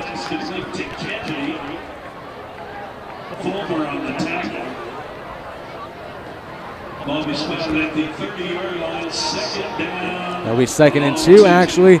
Might just take the Aiden Robinson QB sneak again. So Keon coming in for Blaine Parks. Yeah, Keon and Desmond Middleset to the right. You got Tyson, Kennedy, and Zaire to the left.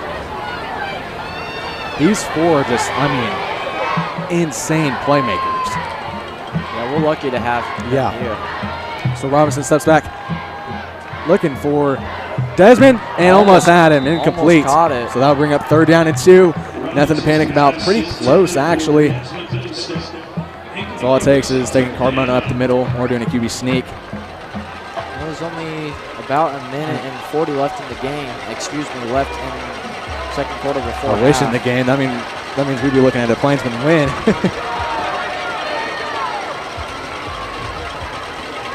So Carson, at halftime, why don't you give us some score updates from around the state, as a lot of the other games will be approaching halftime as well.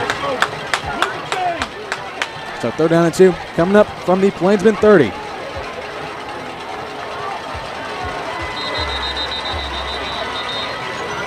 timeout. Timeout, Plainsmen. And it's going to be Plainsmen timeout.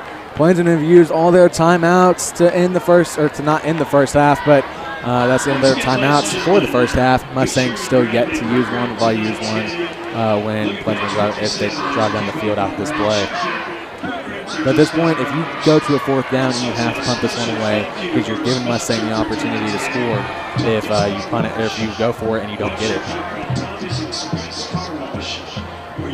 Well, with only about a minute and 40 seconds left, and they still have all 3 timeouts, they can still, at least get 3. So what an interesting decision. Looks like they might be taking, took Keon out of the game, or not out of the game, but off the field. No, Keon's coming back on. Looks like him off the field for a minute.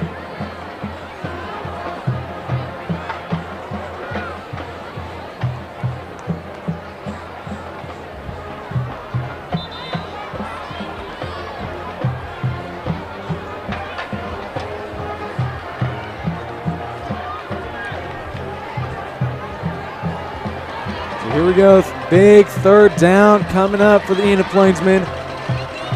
Minute 46 on the clock. Third down and 2.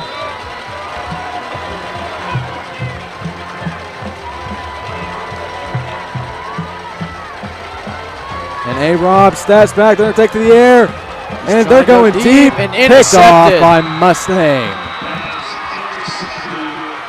Flag on the play. Let's see what it's going to be on, though. There is a flag at the end of the play. Interception occurred at the 47-yard line of Mustang. Looks like it was for the celebration. But That's what I was going to say. It looked like unsportsmanlike conduct. that's still Mustang ball.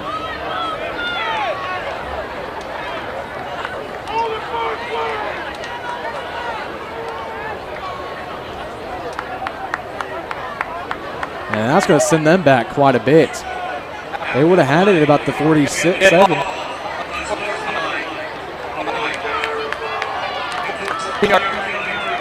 So with a minute and 39 seconds left before half, ball on their own 32, 3 timeouts, they still have a chance to at least get 3 on this drive. And Plainsmen need to avoid that as much as possible. So here we go, first down and 10 from the Mustang 32.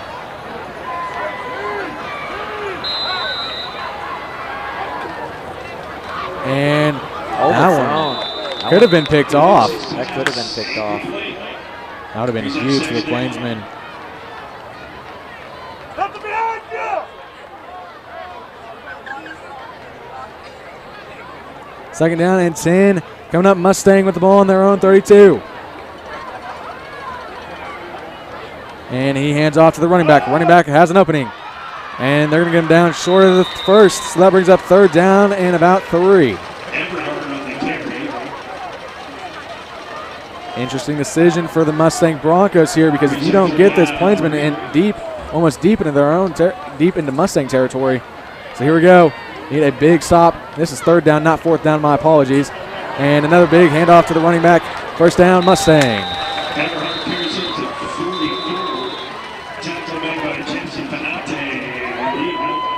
And they're going to credit Jesse Panate with the tackle.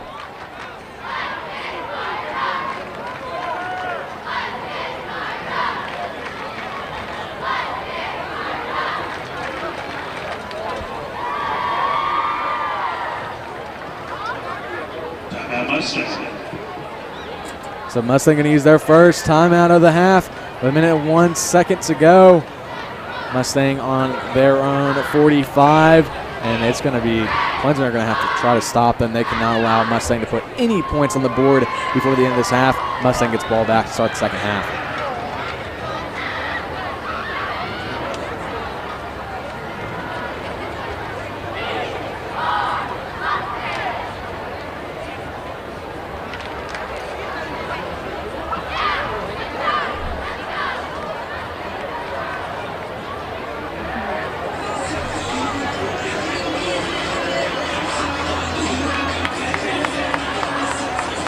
Here we go, Plainsmen Bronco first down from the 45.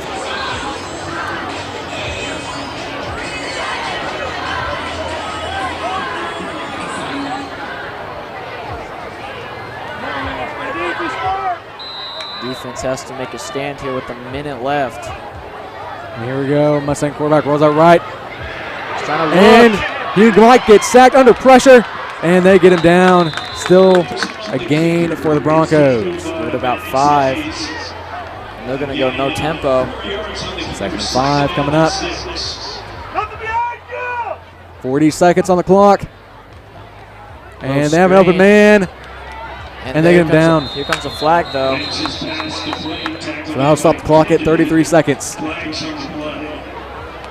Mustang still has 2 timeouts.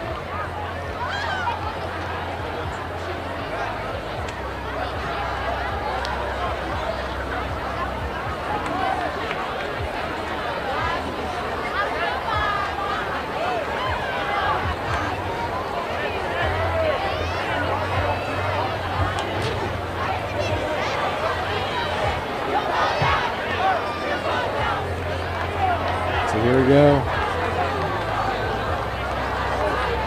That's on Enid. Not a good. That's not good. 33 seconds left for Mustang. So that's going to move Mustang up to, wow, a long ways, all the way up to the 35, so 15-yard penalty game. Not good. Here we go. First down, looking, and has a man. Broke off the tackle and he goes out of bounds, so that's going to stop the clock at 25 seconds. Taken out of bounds by Keon Young. Pass complete to the We're still going to go no tempo. So 2nd down coming up. Has a man. First down and some for Mustang. Steps out of bounds, 20 seconds left. They're marching downfield. Defense has to make a stand here. Come on, D!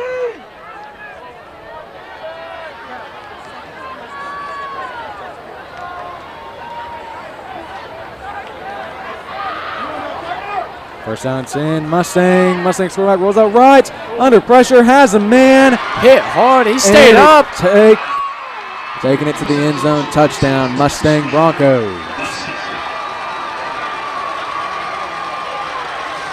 This will give the Plainsmen 11 seconds to try to get something done. They might try to go for another fake here to tie this game up. And looks like they might try to go for this. It would make sense to. Worst case scenario, you're down by 2. Best case scenario, you tie this game up here before half.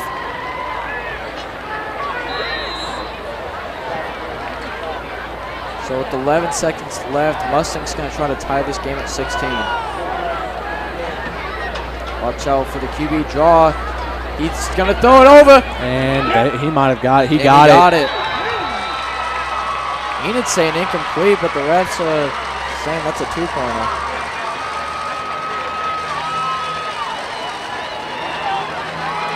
And scuffle prevented there.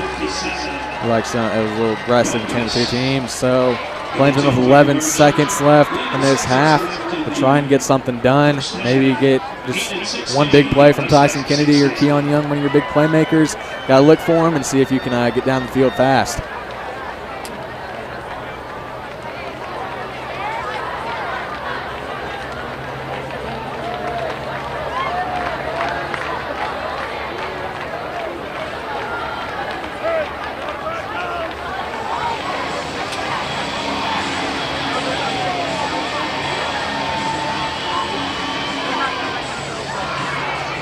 Kicking off, number 11,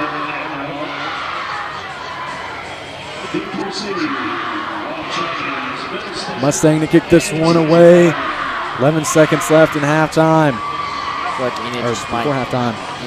might take a knee right here to. Mustang will receive it in the 3rd quarter, though.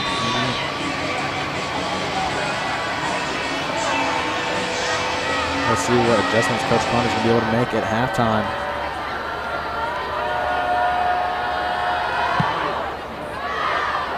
So here we go. That one goes in the end zone for a touchback. So it's going to be 1st and 10 from the 20. Let's see if the Plainsmen are going to look for one of their big playmakers. Or as you said, they might just take the knee. Let's see what they do.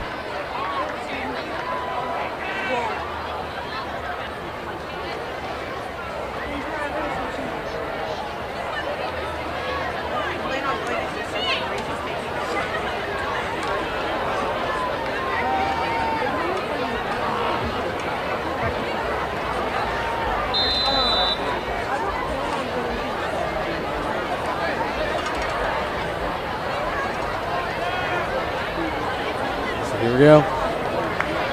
3rd down and 10. 20-yard line. Let's see the Plainsmen are going to call here.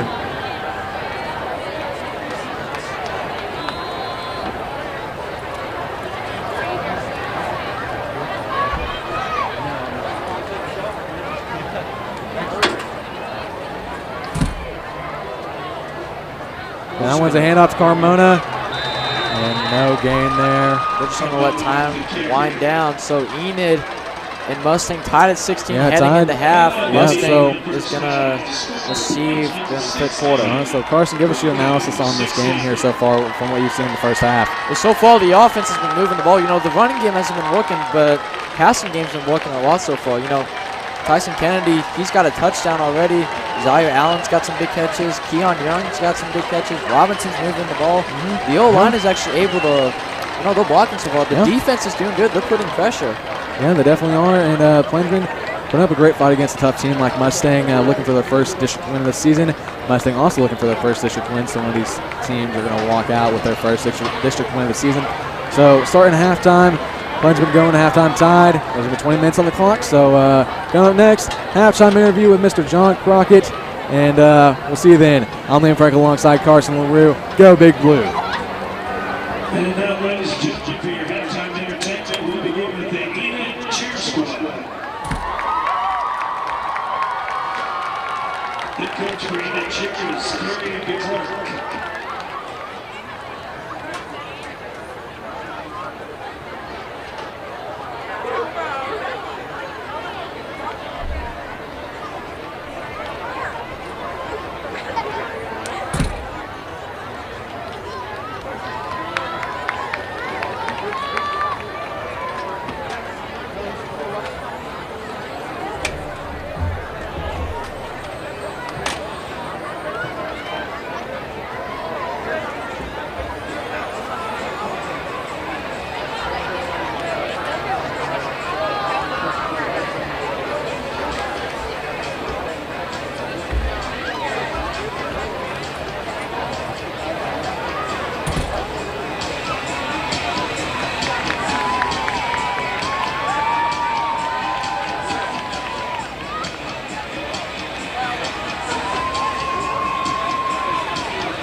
Welcome to the Plainsmen halftime interview at the football game. I'm Liam Franklin. I'm joined by Mr. John Crockett, EPS high school teacher. So, Mr. Crockett, what do you think of this game so far? I'm kind of out of breath. Yeah. I've been yelling quite a bit. It's super exciting. Yeah. That first drive, correct me if I'm wrong, you know more football rules than I probably do. I'm a casual fan. But on the face mask penalty, did they rob us of a down on that one, or is that me? I don't know. I felt like it went right to second down. Yeah, I don't know. I wasn't really paying attention. I've been so blinded by the hype right now. I've been getting all hyped up. Yeah, I don't know. Yeah. I feel like we got one. So I was glad we got that one call down here on our second drive. And I saw Tyson Kennedy before the game hyping everybody up. Yeah. And he might be halfway to Wacomas right now. Yeah, he was just took off. Gone. Yeah, he'll get a speeding ticket. Yeah, in exactly. Yeah. Exactly. So, great game so far. 16-16 tie against a very tough Mustang team. We've been driving it. And, that first, drive was kind of a heartbreak. But, we've been moving up and down the field on them. So, and our defense just held them really good. They just kind of snuck that one in at the end of the half. So, it's a fun game to watch. So, Ms. Crockett, I'm going to let you introduce yourself a little bit. Kind of tell us what you do at the school, your role as a teacher, and your role in Quiz Bowl as well. All right. Well, I teach AP English and Honor Seniors English, and I'm lucky enough to have this blue court man in my classroom. And I've done Quiz Bowl or academic team for about almost ever since I got here. And in fact, I took over for a man whose name was Mr. Franklin. He was a history teacher that was here for forever, and his wife, Cheryl Franklin, she was also a teacher. And he was getting kind of towards the end of it, and I had taught or coached academic team in Forest City, Arkansas, and he was looking maybe to pass it on to someone, and so I got lucky enough to get it, and I've been coaching it since I believe, 2001. So I was going to say, I see those district awards in your classroom all the time from the days when we were in 5A.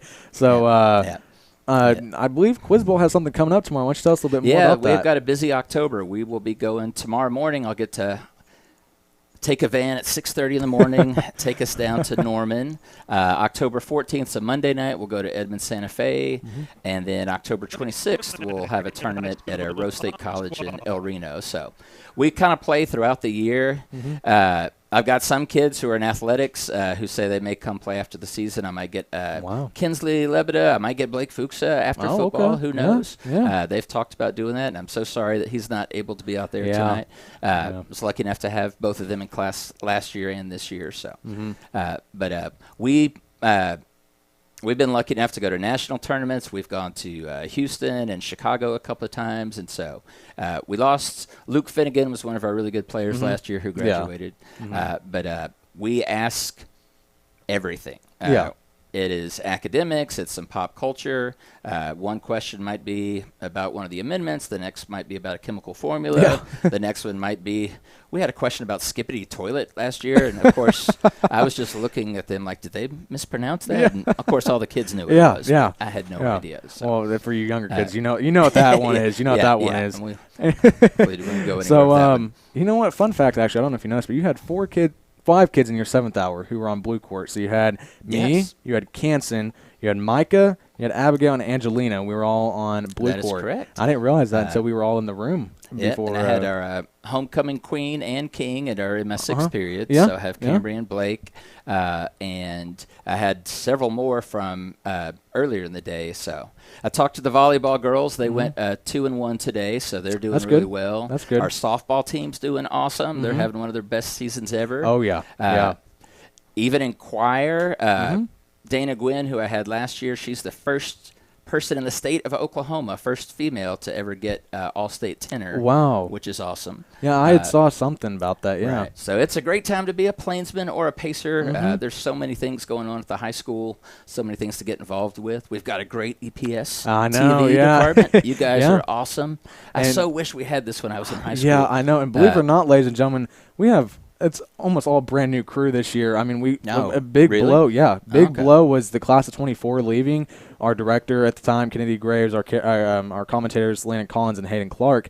Big blow talent-wise, and even with camera operators, it was a big blow. So, but these new camera operators are taking it perfectly, and they are just assuming the role well, and they're doing pretty good. So, and I think you're doing an awesome job as well. Next man up. Yeah, exactly. We're living the dream. Yeah, it's great. It's a great time.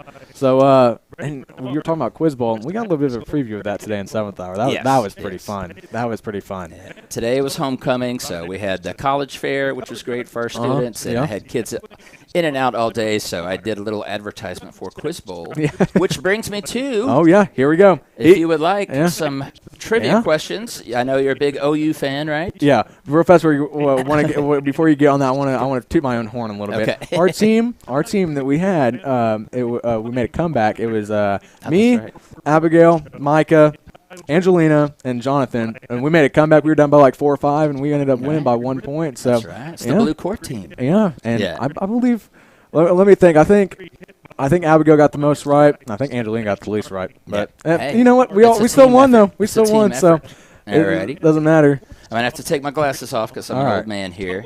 All right. But I did ask that question about national championships, and I was looking like pre-bowl era, so it had Yale as having the most championships, and we know that's a bunch of nonsense. I said Alabama, and he was like, oh, I don't know if that's correct. I was questioning that. Yeah.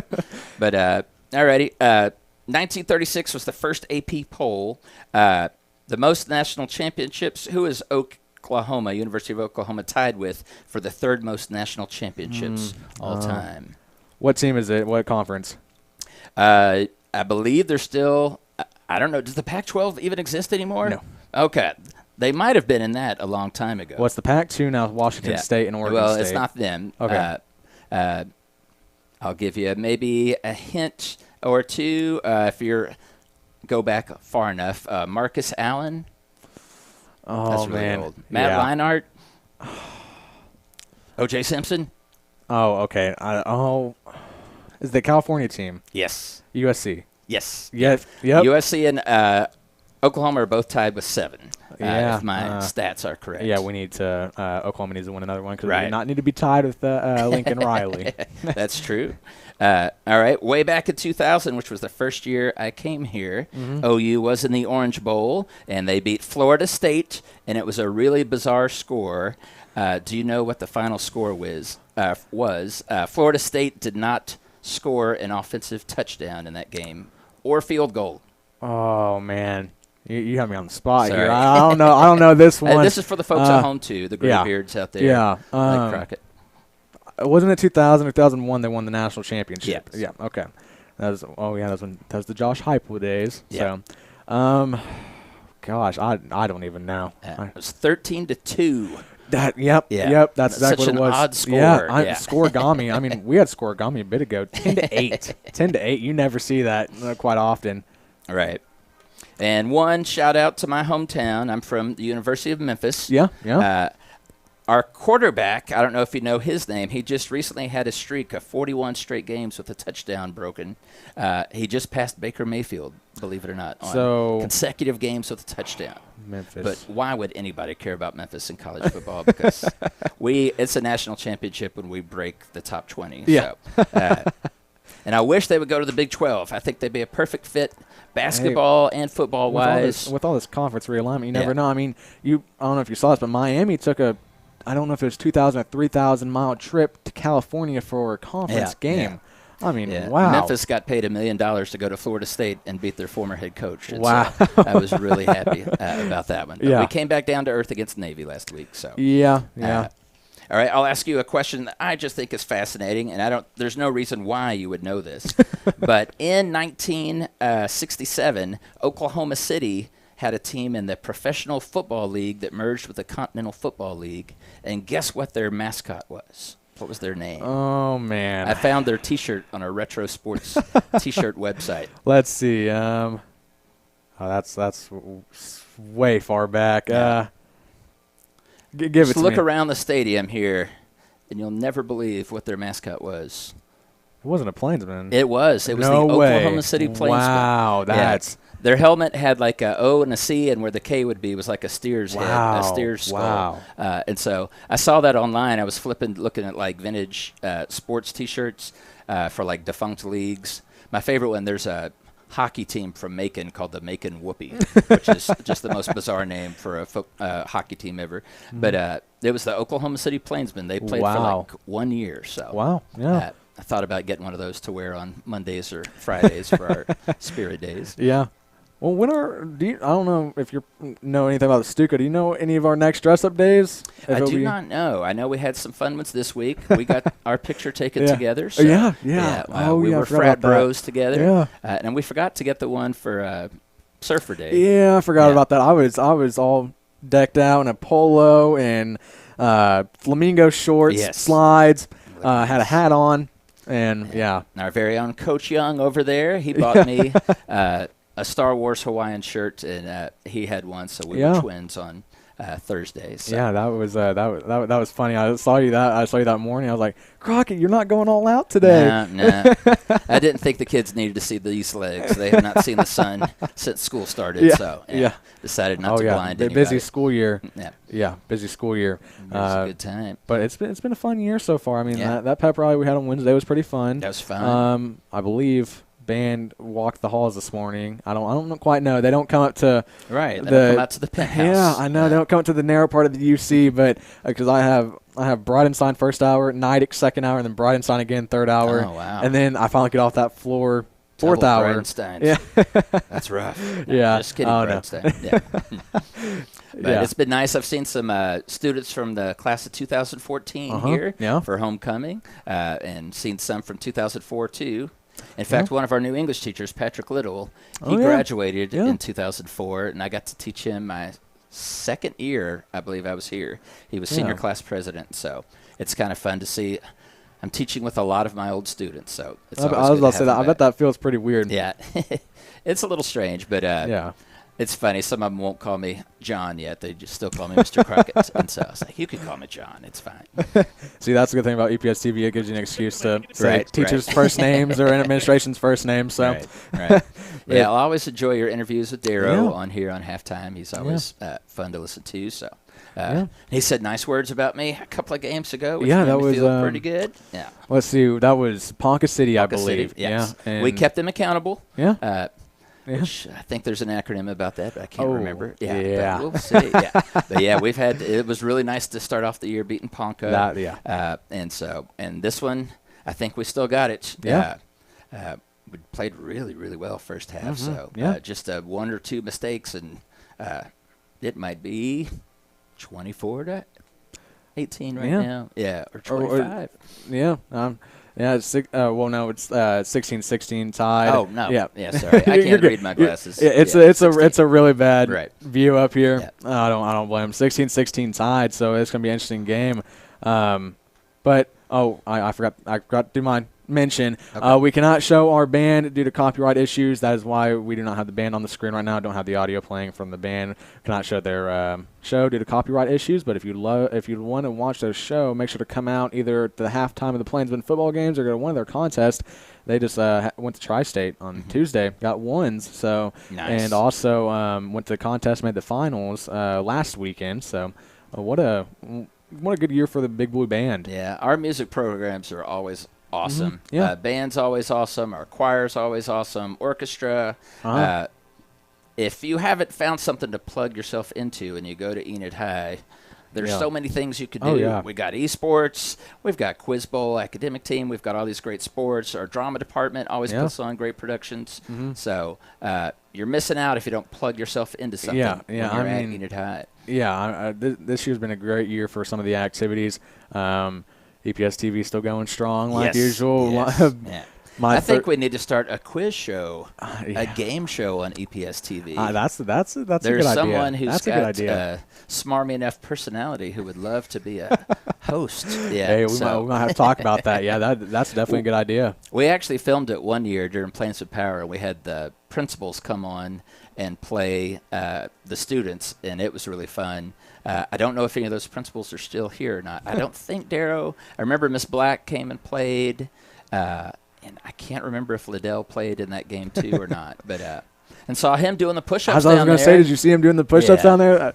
Get a principal like Mr. Liddell. I mean, I can't imagine having any other principal besides Mr. Liddell. And I said this earlier. I said we have one of the best administration teams probably in the state. And he doesn't age. No. Yeah. I have gray now, and he's still just a little blonde. Yeah. Well, not little, but he's, it drives me crazy. Yeah, and some of our other administration team, Mr. Molinax, Mr. Prokopis, and I told him earlier, Mr. Prokopis, he actually taught me orchestra from 6th grade to 9th grade year. Oh, really? Okay. And then he left my sophomore year. I joined EPS Vision that year. Next year, he became the teacher of EPS Vision. Right. And then now this year, he's a principal. So it's pretty driving cool. him away. What are you doing? That's what I said. That's what I said to him. I whenever they told me, I was like, oh, I'm just driving you away all the time, huh, Prokopis? And to go to 9th grade. Yeah. Oh, that's God but he is handling it very well. Yes. From what I've heard, they are handling it very well. He's a talented man. He does a lot of things well. And like I said, I never have a bad word to say about any of the administration. They're all very great. Yep, I would not have worked here for. This will be my 25th year here if I could not stand any of them. So I've been blessed with some really good principals so far. So and then with an awesome superintendent like Dr. Darrow. Yes. And, I mean, it's just great all around. D. Yeah. It's funny. Anytime I send him an email, he'll send one back, and he'll sign it as DD. And but whenever I have to email him, it's – well, I guess I can't say his email. Never mind. But it's funny. It's just. I'm sure he would love if you gave that out. No, never mind. Just kidding. I didn't. Dr. Darrow, you didn't see this. But what an honor it's been, Mr. Crockett. It's been fun. We have about 2 minutes 5 seconds left, so we're gonna about call the interview here. And thanks for coming on tonight. It's been a fun time. Time went by really fast. I mean, I enjoyed talking with you. Yeah, appreciate it. Love having you in class. Yes, sir. You're doing an amazing job. All right, Plainsmen football coming up next here on EPS TV. Go Big Blue. 16-16. Go Big Blue.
And ladies and gentlemen, we're back here for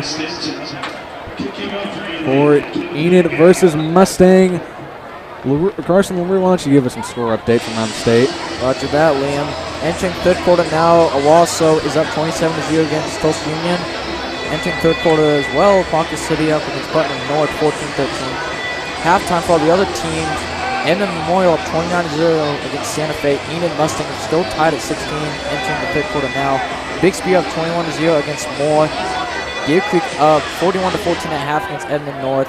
Norman down 0-24 against Jinx, and UConn up 28-20 against Broken Arrow in the second quarter. Well, thank you for that score update, Carson. And here we go. Third quarter is underway, and that one's way out of bounds. Kevin's way out of bounds. Too strong of a leg right there. Yeah. 35-yard line for South Broncos.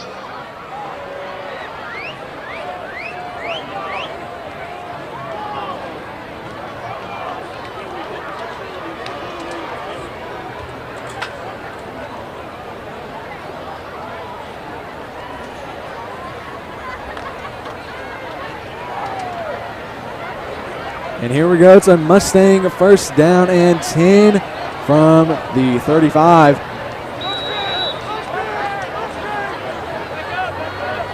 Mustang's been using the QB draw all night long. This time they're going to And that one, complete pass, gain of about 5 on the play. Brings up second down and 5. He was tackled by Keon right there. Keon's had some big plays today. He had that amazing catch earlier. We couldn't even tell if he caught it. Yeah, I mean, he was covered up by the defender, and it looked like he might have dropped it, but he had it. So second down and 5 now for the Broncos. And QB draw, as you said, and he just runs into a pack of Plainsmen. I think he's short. I think it's going to be 3rd and 1. He is short. So the Plainsmen defense needs to come up big here on 3rd down.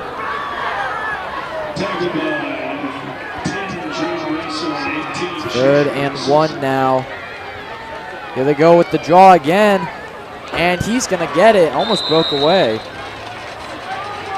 Williams sends the kicker for the first down, tackled by Jermaine Russell, first down. And they're going to credit Drayden Russell with the tackle.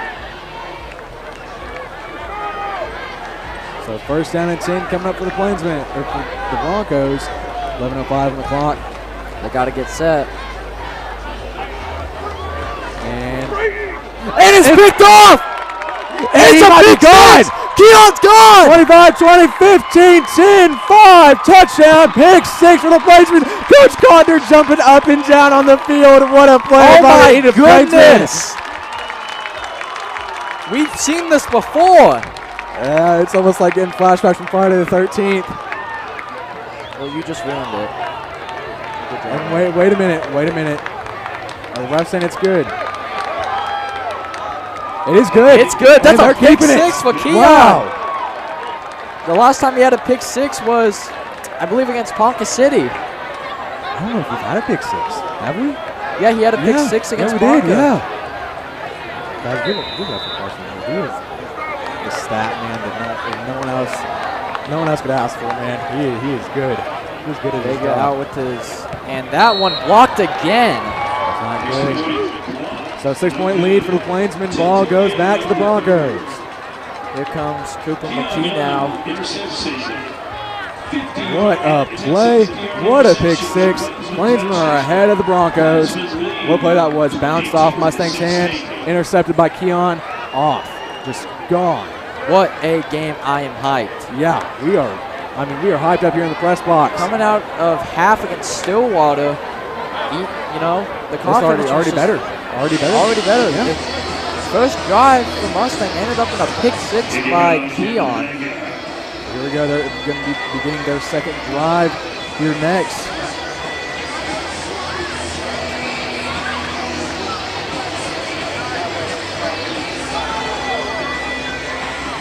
You can't tell we do get pretty hyped when these big things happen.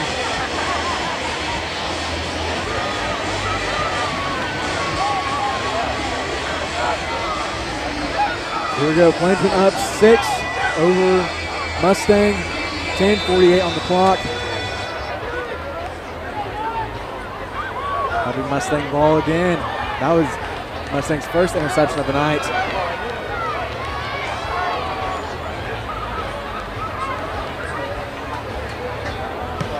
onside kick, and that was nearly recovered by that was nearly recovered by Brady. So close. That would have been huge for Enid to have another shot to get another score on the board. That would have put them up. If they would have scored again, that would have been a 12-point lead for the Plainsmen. So, yeah. We still have a great game here. This game is going to be a good one. Could you imagine an overtime game? That would be huge. That would be a great game to call. Homecoming night. Yeah. Can you imagine how fired up Beavers would be? Man, what a decent turnout tonight for homecoming. Student section packed as usual. So here we go, first down and 10. Mustang has it from about the 50. Going for a QB draw. And they're going to get him down after that again. 3 on the play. Also Kennedy on the assist. A gain of 4, second down and 6. I feel like that pick 6 call is going to be posted on Instagram here pretty soon. Probably already is. And another QB draw again. And they're going to get him down after about another gain of 3 on the play. So that'll bring up third down. About 4. Third down and 4 coming up. Another QB draw. They just keep going for the QB draw, and he's going to get stopped. Yeah, he's short. And so that's going to bring up 4th down in about 2 or 3. I might try to go for this, though, to regain the lead. That's interesting. All 3 plays have been quarterback draws. He's been working for them, though. And they might try it again now. And they are, and they got it. He's going to get it. That was effortless for him. Plainsmen needed to read that play. I mean, he's ran the same play about 4 times already. So here we go. First down and 10 from the Enid 34.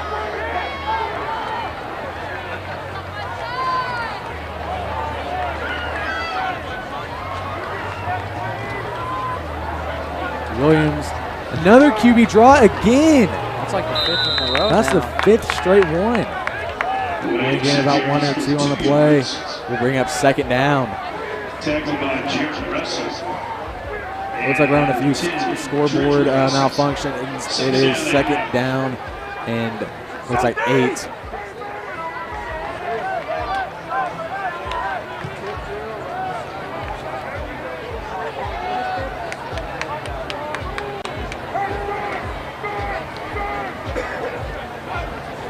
And Williams, another QB draw.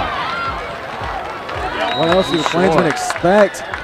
Gain about another 3 on the play, so that will be 3rd down. What do you think Mustang's going to call here? Halfback draw. Or another QB draw. And they actually got a pass off. And it's another one! Gone! 45, 40, 35, 30, 25, 20. Touchdown, Plainsmen. Another pick 6 taken to the house. Wow. I'm sorry, but that. And guess who it's by? Guess who it was? Keon Young. That locked up my defensive player of the week. I don't care. Yeah, I mean, 2 there you go. pick 6, his 3rd pick 6 of the season. And the refs are calling it good still, so that's going to be a 12-point lead for the Plainsmen, pinning the extra points. Plainsmen up big here with 8 minutes left in 3rd quarter. Hypeness is coming back, folks. Yeah, it's hype. We're 2 back. extra points have been blocked so far, so Enid. Now have to be careful on this one. And here they come again. This time it's good, though. And there we go, a 13-point lead for your Enid Plainsmen up on a top team in our 6A district, the Mustang Broncos. You know what? We win tonight. That's 1 district win. We need to beat Moore, or we need to beat Eden North. Well, you never know. Or we could beat Norman next week. Who knows? You never know. This is high school football. This ain't the NFL. Yeah, and it's just like college. So unpredictable. Speaking of college, LU tomorrow. So they get a restful bye week after what was a thrilling Auburn game. And so Sooners will be back in action. And it's one of the most famous rivalries in college football. You can argue with me on that, but there's one of the most, if not one of the best rivalries in college football. Do you agree, Carson? Absolutely. You know, Jackson Hall, he's been struggling, but the freshman Michael Hawkins I mean, has man, been opening he has night. proved himself. What's like on another team? They're kind of proving The themselves. highly recruited 5-star Yeah. freshman out of Georgia, I Dylan believe. Loyola. He was originally committed to Georgia, but decommitted and decided to side with Matt Rule. Yeah. Matt Rule used to be the head coach for Temporal, or it was, yes, Temporal and Baylor before going to the NFL for the Panthers for about 3 years, and then landing in Nebraska. His first year, I believe they almost made a bowl game, and so far they're ranked in the top 20. They're 4-1 right now, I think. So, No, they're undefeated. no, they did lose one game. I don't know who was against. It was Illinois, I think. And this time the kick's going to go all the way out, and looks like Mustang wasn't expecting that. They thought it was going to be another onside. Yeah, well, I mean, if Enid went for the onside and would have got it, man, this game's looking good, folks. But, you know, still plenty of ball game left and still plenty of time, so we're going to see what's going to happen here. Me and Winstein, me and Carson, we're going to go celebrate, go to the 5th quarter, and we're going to just have a good time. Or we're going to have a meal after. Or a post-game meal. It's either one, so we'll see. One of the two. Yeah. You got to think, what's Mustang's head coach Lou Blankenship going to do? It's his 6th season here. He has built a decent program. Yeah. For Mustang. You know, not state champions, but Very close, though. they've Very close. made it from time to time. Yeah. Yeah, he's been very close. So they've made it to the quarterfinals. Another handoff to the running back, and they're going to He's going to break have about a 2 hard time tackles. He's still bringing him staying down. up. And he's going to get a gain of about 6 on the play. They haven't been really running the ball besides The 5 QB draws in a row. Absolutely. Yeah, I mean, it's not like it hasn't been working for them. It has. That's fair. Yeah, they got a first down off of it, so yeah. We got some college football scores. Yeah. Jacksonville State up 49-17 against Kennesaw State. Houston up 24-12 against TCU. Number 6 Oregon up 7-0 against Michigan State, and then number 25 UNLV down 7-14 against Syracuse.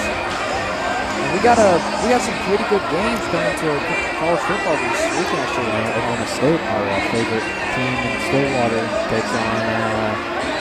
Who do they take on? I don't know what to check, but Missouri against Texas A&M could be a good one. Oh, West Virginia. They play West Virginia. West Virginia against OSU could be a good one. Rutgers against Nebraska. Rutgers is undefeated. I mean, yeah. Indiana's doing pretty well right now, too. Undefeated as well. Michigan against Washington, the national title. Yeah. Well, without Michael Penix and one of their other star players, They it's lost rough. about everyone on that team. So a second down. They're going to take to the running back once again. He's going to get the first down for the Broncos. Interesting decision to be running here because you're draining the clock while you're at it. You know, still the clock doesn't end until it hits 0, though. Exactly. I snap, those And are over. Then you get taken down, about getting 2 on the play. Pass complete to Johnson. He's upended by number 40. Over the middle. Gain of 2, second down and 8. And they're going to credit Holden DeLille with the tackle. So 2nd and 8 coming up from the 34. Let's see what Williamson's going to do here. He doesn't have a touchdown tonight, excuse me. I believe he does, but he also has 2 interceptions. He picks And high and snap! he fumbles. And wow. And that's going to count as a sack for Maddox. I believe that's his first of the season. Another just terrible play by the Broncos. 3rd down and 19 coming up. That puts them deep in their own territory. Tyson Kennedy telling Devers to get loud. 3rd and 19 now on their own 23. Kennedy's having a good game, but so far the star today has been Keon. 2 pick sixes. Some major offensive plays as well. A few college scouts are probably watching this, you know. Oklahoma's not really big when it comes to high school football, but this year it has been. Bixby and Owasso are both nationally ranked. I believe Bixby's 25, Owasso's up there, and Jenks is close though. Well, there's going to be a timeout, and it's going to be charged to the Plainsmen. Or no, it's going to be the Broncos timeout. Broncos going to call this one just talk some things over because they're starting to get nervous. Yeah, they're starting to get rattled a little bit, and they cannot allow for another point of touchdown. If they do, this game might be out of reach for them. This could be an upset, though. We know Mustang against Moore wasn't really an upset since Moore has been doing really good this year. And they had a lot of chances from South Moore. Yeah, they did. South Moore is playing in a new stadium. And now that we don't play them anymore, I can say that stadium is nice. The new Moore School is like a nice stadium. So we could go to Moore High Stadium now. That's what we're trying to do field for the Lions. So here we go. Mustang taking the field once again. 3rd down and 19 from the Plainsmen, from the Mustang 23. Coach Kareem Sears has to be very happy with his defense today. I mean, they've allowed about 16 points, but I think the 2 pick sixes counter it. So here we go. And he steps back, not steps back, under pressure. Under pressure. And he's taken down. 4th down coming up. Mustang's going to get the ball back to the Enid Plainsmen offense. And that was a sack by Drayden Russell. Russell twins.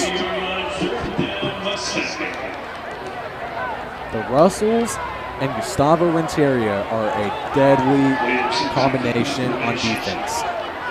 So that's going to be 4th and 20 from the Mustang 22. No choice but to punt this one away.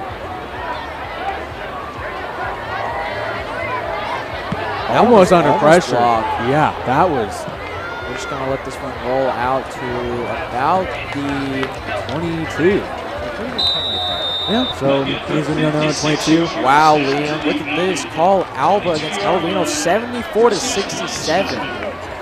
Wow. What a game. That's good.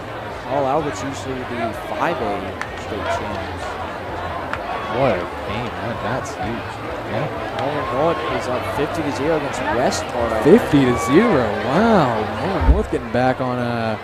After that loss, This song I'm playing right now sounds pretty familiar. I hear it in my NCAA beating Harry Clark. Sometimes Carson joins us on the FaceTime calls for those, and it's a pretty fun time. So here we go. 1st down and 10 from the Plainsmen 22. Robinson steps back, has an open man, got Lane Slater, stays on his feet, and it's going to be about a gain of 7 on the play. That's Lane's first catch of the night.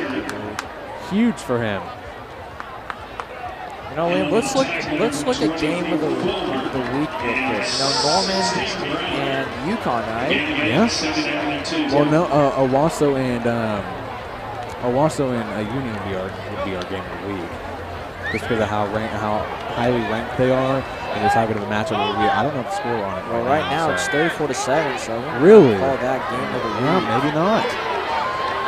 So far, I'd say game of the week is Ball Alba and for 5A, yeah. that was high score. And hand off to Carmona. Carmona gets up the middle. 1st down, Plainsmen. You know, they haven't really been running much with him, but it's been working though. You gotta think Fuchs is pretty happy. You know, he's probably really nervous whenever he got put to the sideline due to his injury, but Carmona's doing pretty well right now.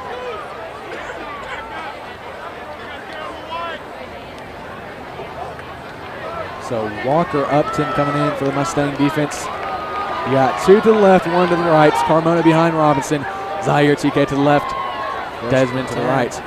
1st and 10 from the Plainsmen 34. High snap and fumble on the play. And Carmona picked it up. He has an opening. 1st down, Enid. What? He made something out of nothing right there. That was good. That was really good.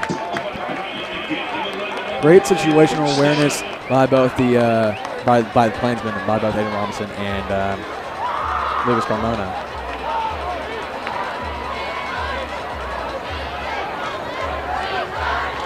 So here we go. 1st down and 10 from the Plainsmen 45. Plainsmen moving down the field. And keep it going. I feel like we're just few plays away from a big play. Here we go. Robinson pass to Tyson Kennedy. Tyson Kennedy staying on his feet. Gain of about 7. second down and 3 coming up for your Plainsmen. I'm just waiting for the deep throw to I feel like it's TK, coming. the key onto Desmond. You get a feeling, if you're a football fan, you get a feeling when something good is about to happen. I think we're about to see one of those deep passes, and it's going to be a touchdown. So that's going to bring up 2nd and 2 now with 3 minutes and 40 seconds left. We're already going to the fourth quarter with the Plainsmen up 13. If they score again, it will be Probably be lights out, but we'll never know. It'll be 20 points. You never know. 12 minutes, still plenty of time to play football. Here we go. 1 to the right, 1 to the left, 3 to the right. And fakes the handoff. Robinson gets up the middle. First down, Enid. The chains again.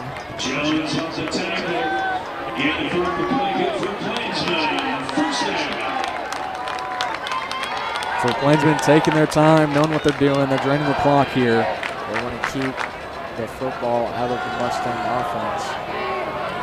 See Blake Fuchs on the sideline watching over his team. One of the captains of this offense. And Robinson hit. There was a fake. Trying to do something, and here comes the flag. And Kennedy gains about 3 on the play, 3 or 4. Here comes the flag, though, so let's see what the refs are going to say. Huge shout out to all of our support online, all of our support from everyone. We appreciate you guys spending your Friday night with us, and huge shout out to all of our former EPS TV kids watching this stream. Huge shout out to all of you guys. I picked from Hayden, I picked from Kennedy so far, so huge shout out to both of them. I'm sure Landon might be, well, Landon's working for KREF, working for Norman with KREF, so.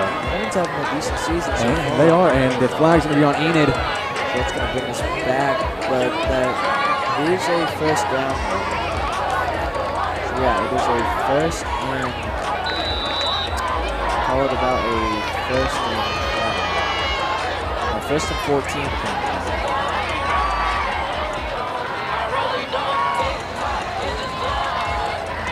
Robinson takes snap. And Here they come. right down to Zaire. Big gain. That'll be 2nd down and about 8.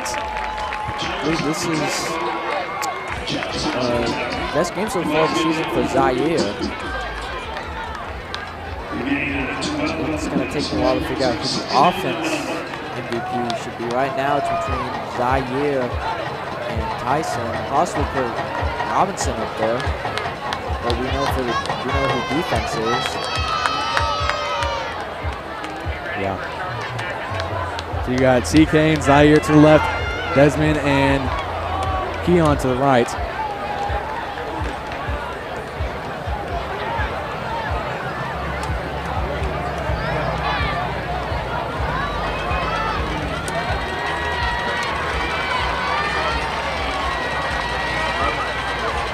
And Robinson steps back, rolls out right, flag on the play, and that would be a first down if it counts. If the flag's not against the Plainsmen, it's first down.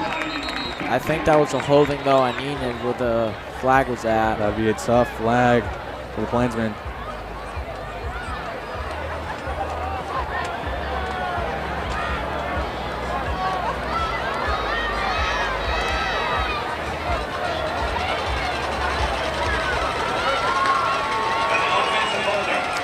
And yes, they'll be calling the offense.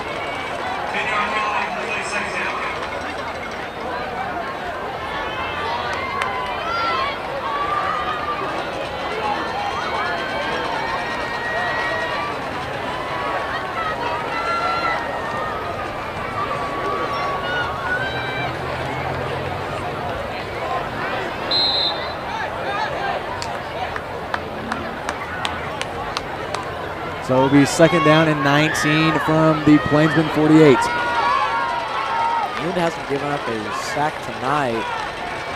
Mustang still not to lose too.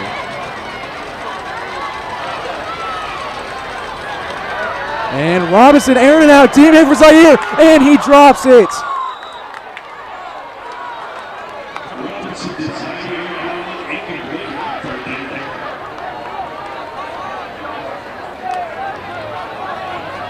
Zaire just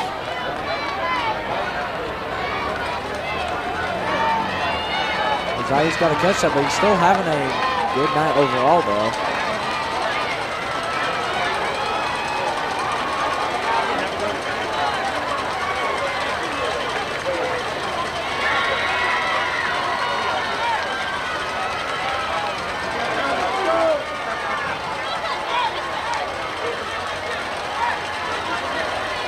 So 3rd down and 19. This could be the drive killer for the Plainsmen if they don't get something done here. And Robinson steps back, under pressure, rolls out right. He's running. And gets a little bit of yardage right there. Call that a 3rd and 13 now.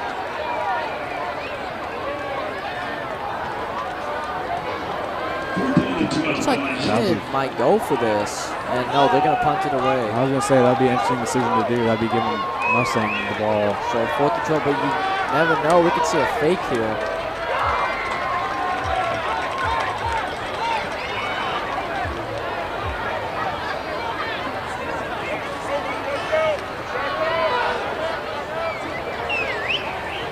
Robinson out to punt it now. And pretty good punt right there. It's going to go to about the 15. Down to the 16-yard line. First down on Mustang. So here we go. It's a Mustang 1st down and 10. Clock still running at about 47 seconds.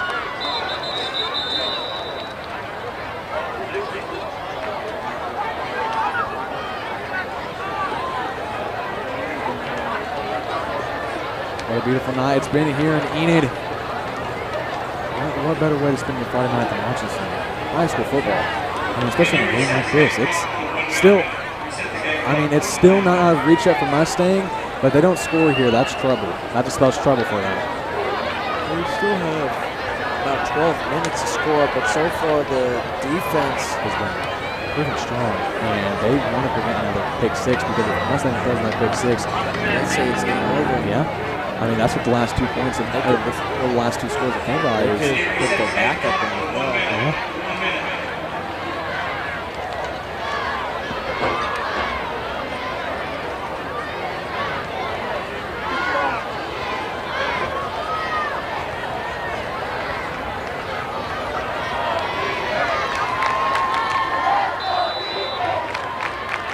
Student section getting loud. Let's go, Enid chance. And the running back gets a little bit of a gain there, probably about a gain of 7.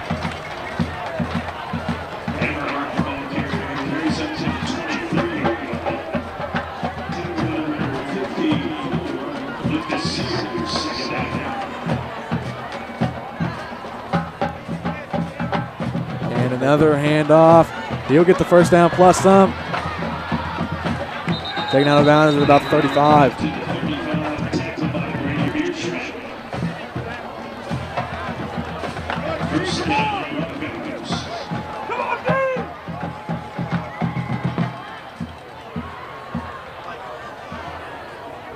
Up the And middle another again. handoff again. And he's going to get a big gain on this one. 1st down, Mustang and Here some. comes the flag in, though.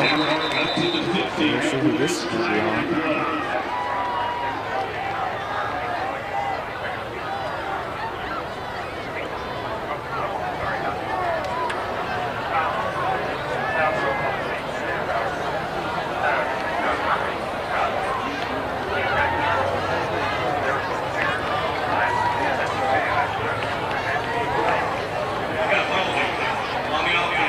Holding on the offense, a familiar call tonight. So that's going to come back. It'll be a 1st down and 15.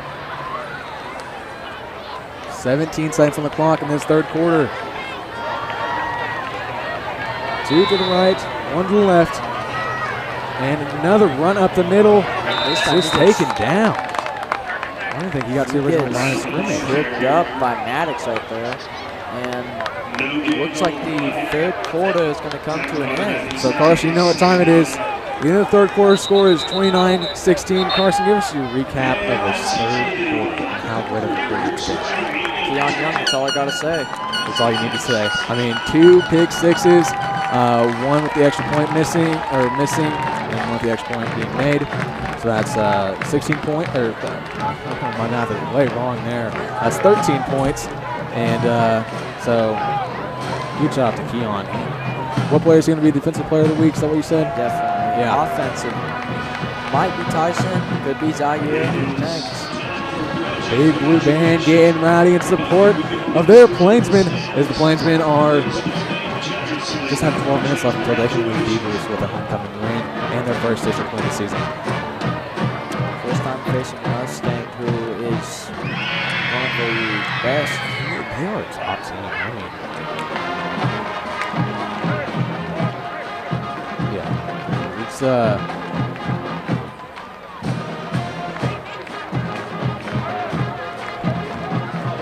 it's going to be a fun season for the Plainsmen. Mustang will have the ball second down and 10 from the 35.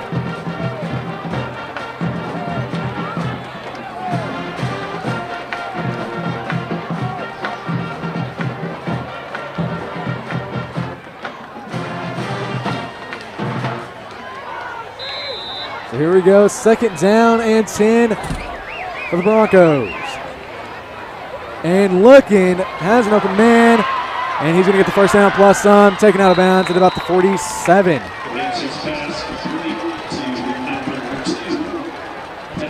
He's going to get out of bounds, so I'll stop the clock at 11:52. To the left, one to the right. Handoff up the middle again, and the running back has some room. First down, Mustang. Took that offense, trying to get some momentum, but no tempo is really getting needed right now. It might be short. Let's see where they call it. It's going to be second down. Second down.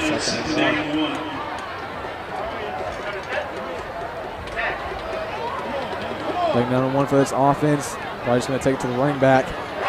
And they will. And he found an opening. And he got him down. Not enough to stop him for a Mustang first down. 11:20 on the clock. The Mustangs being smart about this. They keep getting out of bounds, so they're stopping the clock, and that's not stopped anymore. 11:15 and rolling. They need to pass it more, though, if they really want to score. So far, the running game's been The running working game, I was going to say, the running game's working He very well. stayed up. He's on his feet, and he's going to get caught up by number 18, Drayden Russell. That's Jarrett Russell, my apologies. And we have an injury. Tyson Kennedy is down at the 30. Looks like he's holding on to his leg. We'll be right back here on EPS TV.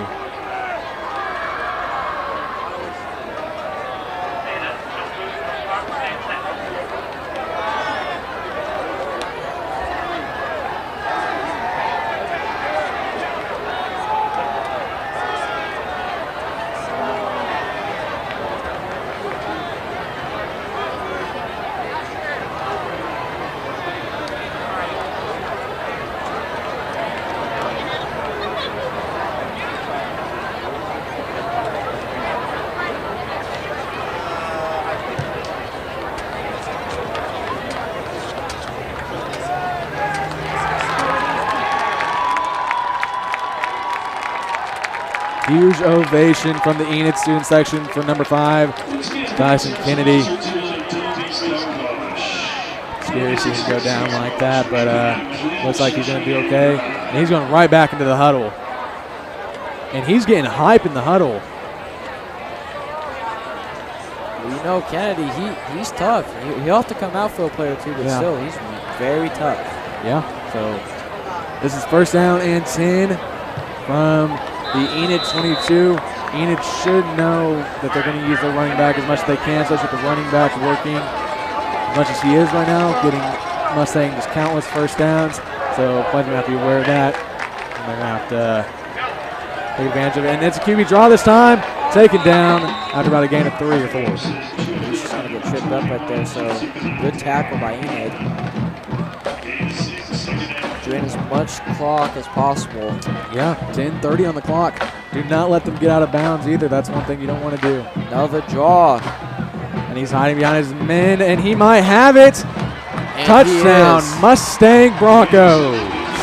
Ladies and gentlemen, we have ourselves a ball game here at Deep Bruce.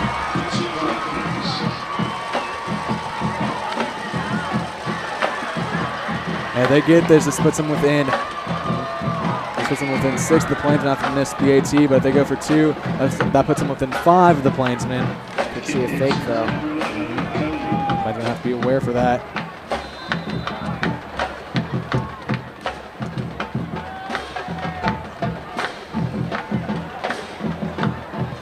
And that point will be true.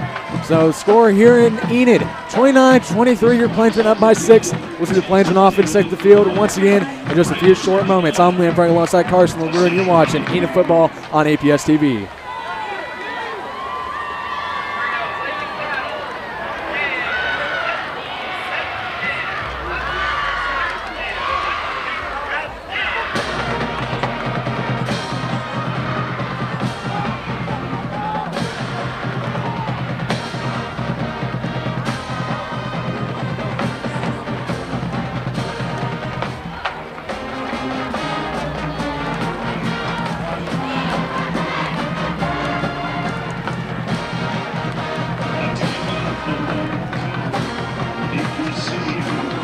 So, ladies and gentlemen, here we go. 10:20 on the clock. Here's the situation. Plainsmen up by 6.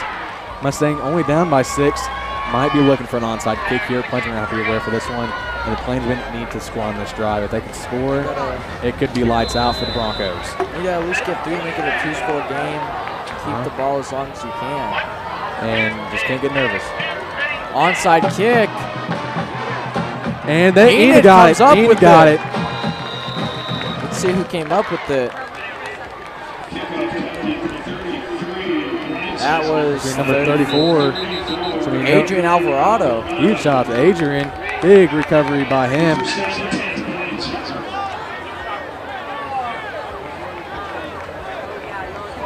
And we have a Mustang player down on the field. We'll be right back here on APS TV.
Here we go, first down and 10 from the 33. About 10 minutes left in this game. And here we go. A-Rob steps back. Has Desmond got him. First down, Enid. Wide receiver sneak again. You know what we haven't seen, Liam? That wide receiver sneak from Tyson. Yeah, we haven't seen that yet. Enid's changed up their playbook, which it's been working though. Yeah, and you can tell they made adjustments at halftime as well. So the difference between this and Stillwater is the adjustments were made at halftime, and they're performing very well. So here we go, trips to the right, two to the left, Lane Slater, Zaire to your left, and you have Tyson Kennedy, Keon Young, Desmond Millsette to your right. David Robinson at quarterback. Actually, another fake wideout right here. Mustang creeping up. And here we go, under pressure, how to get it off. Keon has it, and another big gain by the Plainsmen. Give it about 6 yards right there. He was fighting his way. And clock is stopped at 9 minutes and 31 seconds. Mustang has 2 timeouts, but so does Enid. And Enid cannot afford to use one of those early. So 2nd down and 2 coming up. Let's see what they're going to do here. You have the same setup. Tyson Kennedy, Keon Young, Desmond Millsette to your right.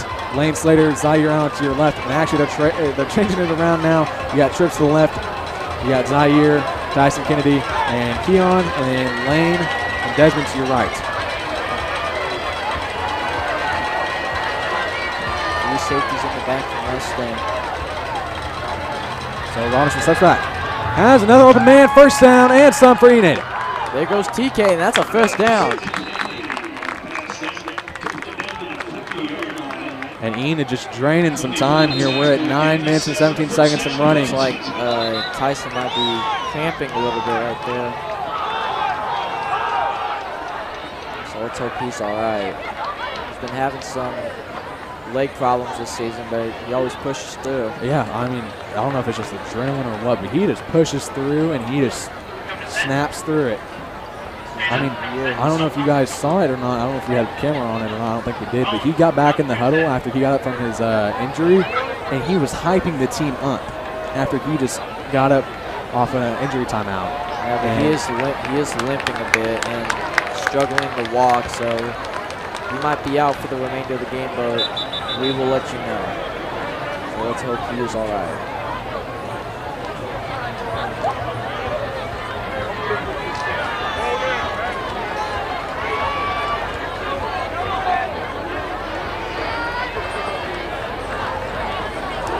All right, here we go.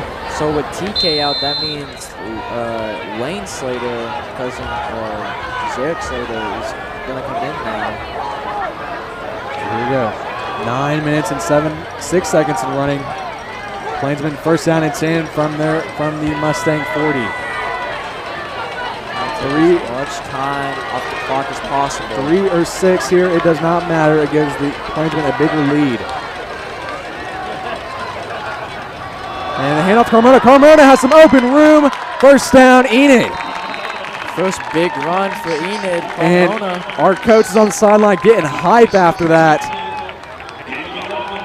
Oh, yeah, the running backs coach, Patrick Martin, he's done a good job. Yeah. And also our wide receiver coach is Squire Logan. So huge shout out to them. Huge shout out to him. Right up to his right, one to his left. Carmona in the back with him. Another handoff to Carmona. Carmona has an opening to the left, up the middle. Another gain of about 6 or 7 on the play. Enid's inching closer and closer to another Plainsman touchdown. You know what we never usually see from Enid, Liam? What? Throwing it to a tight end. Yeah. The entire game, I have not seen them throw it to the tight end besides Cash, but he's an edge rusher. Or the halfbacks. They don't really throw it to halfbacks either. But Blaine Parks does a really good job blocking. So here we go, second down and 4 from the Mustang 20. Enid in what we like to call the blue zone now. Oh, almost lost that one. And that snap just gets drilled right there. And that snap was kind of botched from the beginning. Kind of a high snap. They're going to take the air on this one. That was number 91. Jones Louis, the senior, 296.1. What a monster.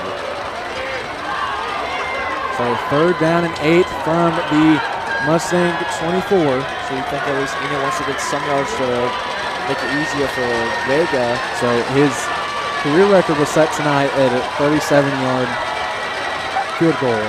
So, 37 yards is at least where you need to be. That needs to be at least the 27. So they're sitting it up at 24 right now, which is manageable, but they would love to get it closer and to guarantee this field goal. And that'll be a timeout, Plainsmen, especially after those blocked extra points. So, Carson, why don't you tell us about what the Plainsmen are going to have to do here to seal this drive off and maybe seal this game off? Obviously getting the first down would help a lot. Even if you don't get the first down and Kevin's able to make the field goal, it's still a 2-point game. It goes 32-23. Even if they score and get the 2 points, they're still down by 1. They'd have to get the onside. And so far, they've mostly just been running the ball. Yeah. But they have been able to get out of bounds. But, coach like Coach Conda, you don't know what he's going to do. This guy probably is the type of coach to run on a 4th and 9 and somehow get it. Yeah, I say all the time. I know I sound like a broken record when I say this thing. One of the most unique coaches, one of the most unique play callers in 6A football, and I will stand by that. Tell me another coach you've seen that's as great as Cameron Collins. Coach Shears, man, this defense today I has mean, been yeah. really good. Yeah. The pressure's gotten there. Last year I don't believe he was the defensive coordinator last year. I think he was. He's been defensive coordinator for a long time. I think it was, I want going to say 16 or 17 years he's been doing this. That Enid defense in 2022, though, that playoff win, that was a stacked defense. Wow. Yeah, I mean, that, you bring that yourself. Luke, you got Tyke. Eric. Yeah, and then you also have Bennett first one, Aiden Robinson sharing time at quarterback. So here we go. Third down and 8 from the Mustang 24. What's Enid going to call here? Gotta get this, or at least get close So enough. step back. Might try. He's And going deep. Keon might have it. Incomplete. And there's a flag in the end zone. It's going to be pass interference. So that's an automatic first down, and that's to the goal line. Carson, this might be what Enid needed. Speaking of that, here comes Tyson Kennedy back in. They always bring him right back in. It takes 2 plays, and he's right back in. He's fighting his way through the injury right now. Tyson Kennedy is one of the very rare players you will see actually fight through the injuries. So here we go. The call was against Mustang. It was pass interference. So, ladies and gentlemen, you have a Plainsman first down and 10. Let's see, where do they have it at? Do they have it just short of the 10-yard line? So not exactly first and goal yet. It's up but to 12. yeah. So the 2-yard line is the line to gain here. A touchdown right here could end the It will end the game but here. you never want to say it's over. Yeah, fair. And Robinson steps back. Throws it! Nearly. Almost picked Almost off. picked off. Threw it a little sooner. That could have been a touchdown.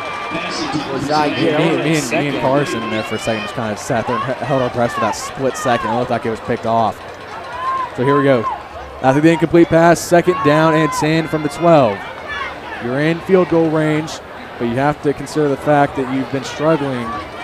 Kevin Vega's been struggling with the extra points tonight. They've been getting blocked almost consistently.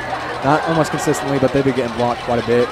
So, we're going to have to watch. You know, every amazing team, especially special team, struggles with some stuff. You know? Yeah. So here we go. Second down and 10.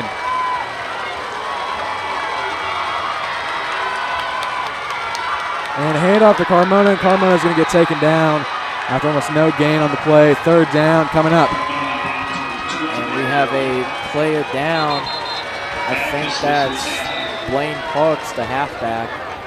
Ladies and gentlemen, we'll be right back here on EPS TV.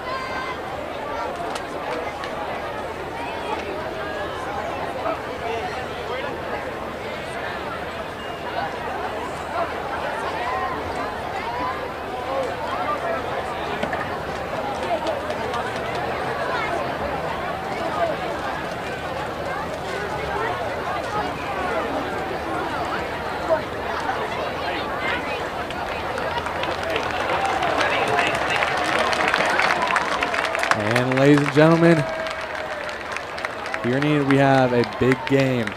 Fight, feel in the air. Third down and 10. It's homecoming night at D. Bruce Selby. The Plainsmen are facing a crucial third down and 10. And we're going to start running the clock at 6:23. Let's try to get this first down. Mustang getting loud.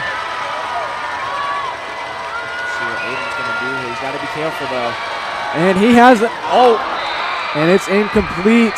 So now he's going to have to drive for the field goal to make it a 2-point. They don't have another choice because if Mustang scores, then. And here comes Vega.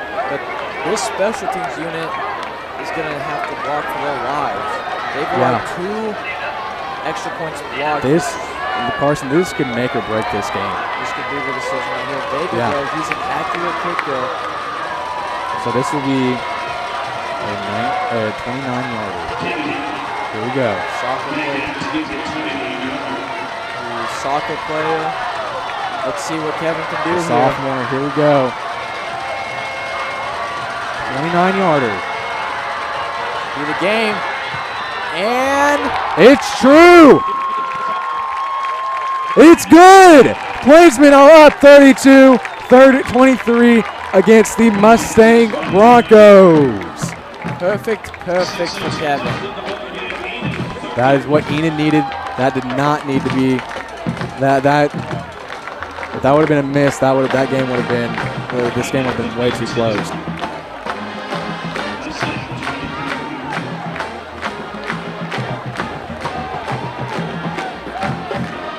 So even if Mustang were to score a touchdown and get 2, they would still be down by 1 and probably not a lot of time. I was gonna say, depending on how much time is left, Enid probably just need with the ball.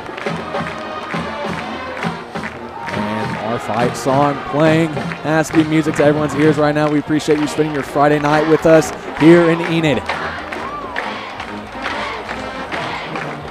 What a night it's been so far. This is just pretty much a night. You couldn't ask for a better atmosphere right now.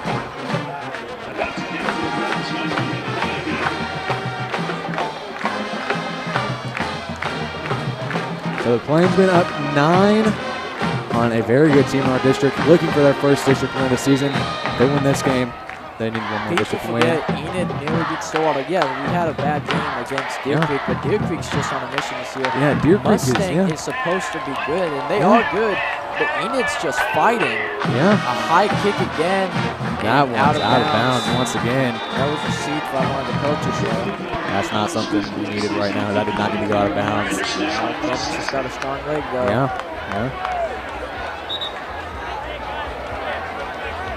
So we got that. I don't know what you call it, but we got that sports feeling right now. Our hearts are pumping. I mean, these last 6 minutes are going to feel like an eternity. We're thinking of all the possible outcomes. What could happen? Could you imagine? Best case scenario, another pick 6 or students. I mean, that would be absolutely huge. That's long. Looks like they might try, and they are going to kick it again. I don't know what happened. So it looks like Kevin's going to get a shot at redemption right here.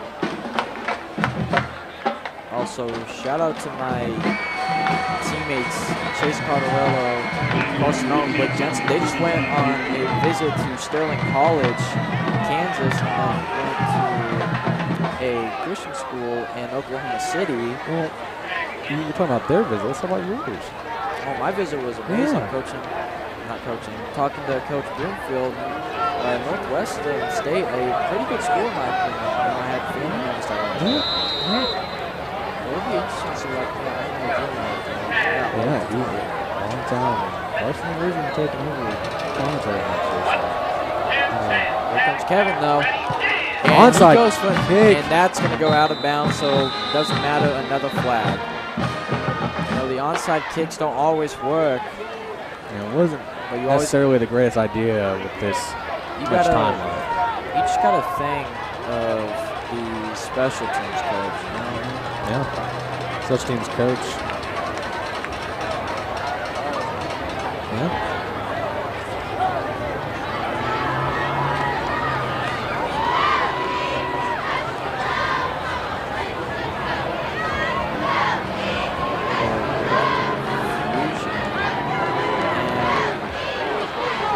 Looks like Kevin's going to get back onto the sideline. So a little bit of confusion right there. For a second, we thought that Kevin was going to get to kick again for the 3rd time. Yeah. Well, huge shout out to the big 3 coaches. You got head coach Cameron Condor. You got offensive coordinator Rick Williamson. Defensive coordinator Kareem Sears. Also give a shout out to Coach Matt and Coach Logan. Yeah, really just good Coach. for the Yeah, wideouts. Coach Logan doing really well. How about Coach Ellis with the cornerbacks? Yeah. They're all doing great in their respective. And that little trick play. And he's got an opening lane. And Brady Bierschman coming in with the saving tackle. So that's going to be first down, Mustang. And you're going to see all the trick plays in the world on this. 5:48 on the clock. Went out of bounds though, and they still got 2 timeouts. So they're going to do no tempo. This could be another QB draw. I'm calling it, and it is. Yep. And there we go, big stop. Gets hammered right there on the No timeout. 5:40 and running. I doubt Mustang's going to waste a timeout with this much left in the game. Every second matters, though. Offense has to be ready. Aiden Robinson has to be ready. He's been accurate this game. And here we go. Rolls out right, looking for a man. And incomplete. Great defense by Kennedy. What a play by Tyson Kennedy. 3rd down and 7 coming up. Stops the clock at 5 minutes and 20 seconds. 3rd and 7 now. And looks like we have another Plainsman player down. And I believe that's Kennedy again for the 3rd time. We know Kennedy's a good playmaker, but you gotta weigh the risk here. I mean, you risk. So he's limping right now. So You gotta weigh the risk here of maybe losing one of your star wide receivers. One of your best playmakers. It's close to breaking his record. Possibly tied right now, but I understand he's one of your best, but if it's hurting this bad, 3rd time he has to come out, you gotta think, could this be a lifetime injury? You have to consider And his backup, though, Lane Slater, I believe. Lane Slater already out there. for the defense's backup. Oh, for defense, yeah. The defense's That's right. backup would be Juan Chavez. And Juan's one of the fastest guys. Yeah, we saw him in action last week. So here we go, 3rd down and 7. This is the biggest 3rd down in recent memory for the Plainsmen. This could keep their playoff hopes alive. Got a big pressure. Here And we they go. are. Here comes Rolls the blitz. out right. Has an opening possibly. And Knocked away. But incomplete. there's a flag. And that might be pass interference. No, This would there's be a flag at the in the O-line. backfield. That could also be a late hit, though. I did see, I believe Jarrett hit the QB pretty hard right there. Jarrett's a hard hitter, though. We could also be seeing the Holding on the offense is the call. Big penalty.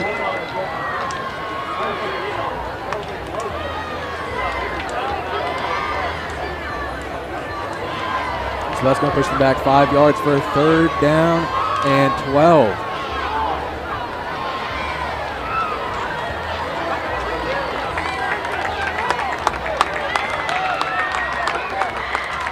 Right there, G, let's go! And Plainsman fans getting rowdy here at D. Bruce.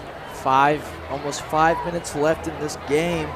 Man, Carson, this is good. What a night.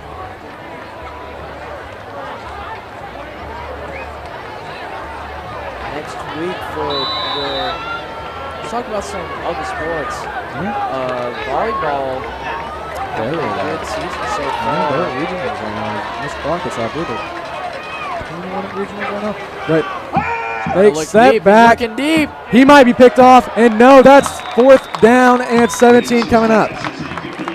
So they have no choice but to go for it. Absolutely. They have to go for it. You never know. I mean, you have 5 minutes and 3 seconds. You have to go for it. You're down by 2 possessions. What we were saying before, cross country, me and my team, next week or the week after that, we have our conference championship. Last year we won in Bethany. This year it's at NLC. So Carson, I asked you, what are the odds of the cross-country state championship coming to Enid this year? This year, I don't really think it's a possibility, but in the upcoming years, I believe it could. You know, our coach DeClerc, he's built this program back up. He's done a really good job. So here we go, step back, under pressure, He's down! Ladies and gentlemen, that might have just done it. The Plainsmen might have just won this game. Gustavo and Drayden. Kareem Sears on the sideline getting rowdy. Drayden was slow to get up, but he's back up now. So, an amazing sack right there. I believe that was the 4th sack of the night for Enid. What I was saying before, Liam, is, you know, we got some young guys that are going to be taking over. You know, next year we're going to be losing some great runners like Rick Jensen, Carson Nault, and all them. But next year, we have a good freshman named Jose, technically number 1 on the team. Mike Hell, a really good sophomore. We had a guy who out for the season, but he has a lot of talent. Isaac, who's actually in band. Matthew Beans, only running myself up in that. Yeah, what a stacked roster. So, ladies and gentlemen, here we go.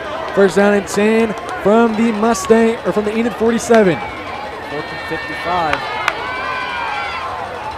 Yeah, 4 minutes, 55 seconds to go. This game ain't over, First though. and 10.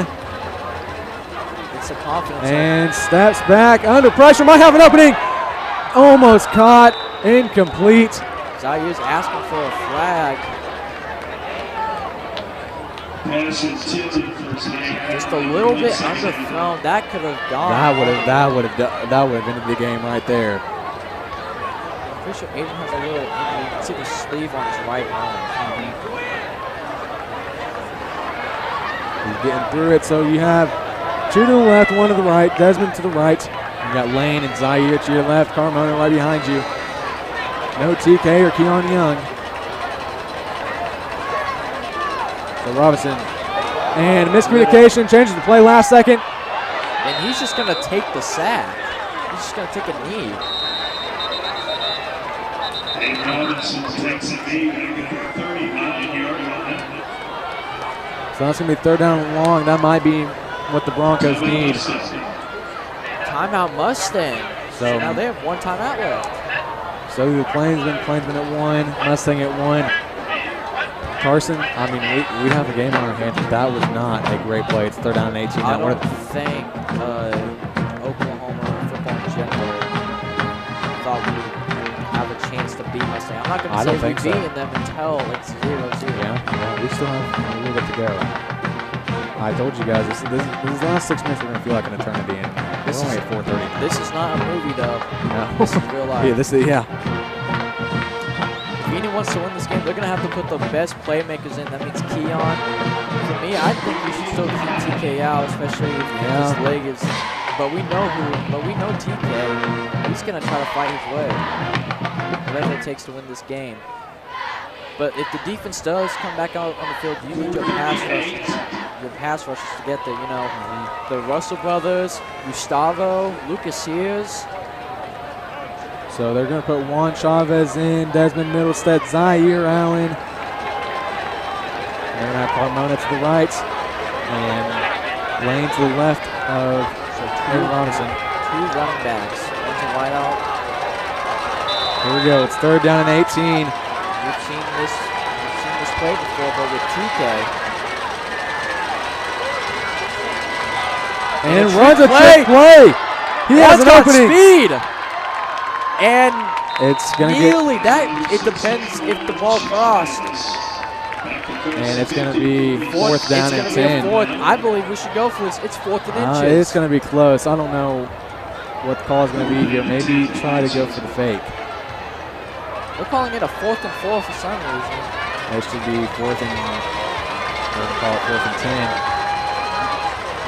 Might pump this away just to be safe. But like you said, Coach Conda, he's an interesting coach, but a really good coach. So William Sears is going to have to pep talk his defense because we need a big stop here. And it looks like it's going to be timeout Enid. So Enid uses their final timeout. You have to wonder if that was the right decision or not. Which means they were letting the clock go down at 3 minutes and 42 left in the game. About 4th and 10 at the 147. So Carson, if you were Coach Condor, what would you do here? What would you do in this situation? It's 4th down and 10, 3:43 on the clock. You're ahead by 2 possessions, but the 2 possessions you think they scored over 2. Talk about if you're the head coach here, or if you're, defense, even offensive coach. I don't think you go for the fake unless you're absolutely sure. But, Robinson's got a good leg, but he's going to have to get this ball down to at least the 15. But, if I was Coach Condo, you got to get the defensive pep talk right here, and here comes a flag. They might call that one a false start.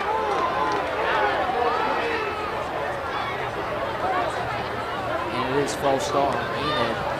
False start on Plainsmen. 4th and 15. Back at the 5. Reserve 20.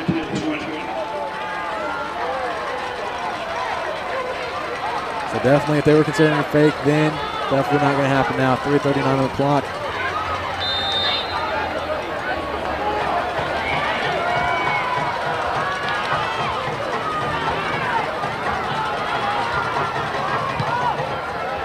Not a bad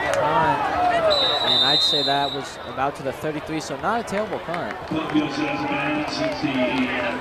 we go, ladies and gentlemen. 3:26 left here in Enid. And it's got to put the best out. But Juan Chavez is going to be in for TK. Juan's, we haven't seen much. It looks like TK tried to get back out there, but the coaches are going to hold him back. For good reasons as well. You don't want to get injured. He's already dropped down 3 times, but he'll fight into it.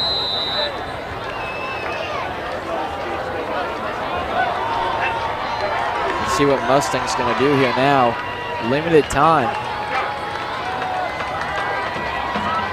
He's going to try to get out of bounds, and he's got some lane, and he is going to go out of bounds after call that about a 18-yarder. So here we go. First down and 10, 3:18 on the clock. No tempo.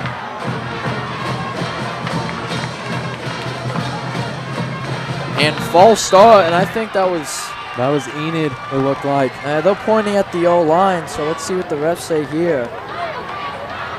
That's going to be on Enid. It is. False start on Enid, so it's going to be 1st and 5 now.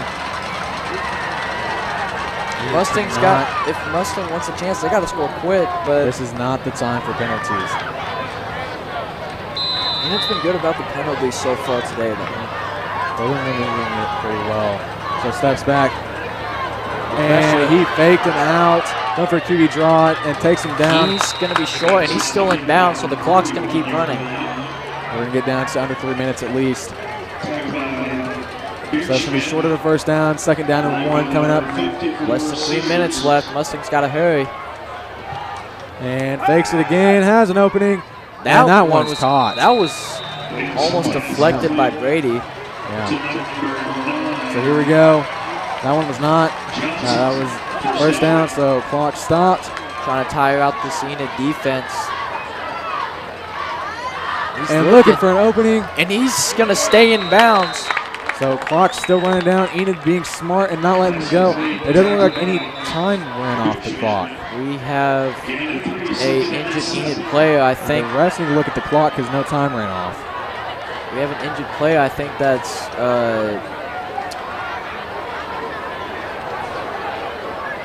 can't quite see who that is, but we'll be right back here on EPS TV.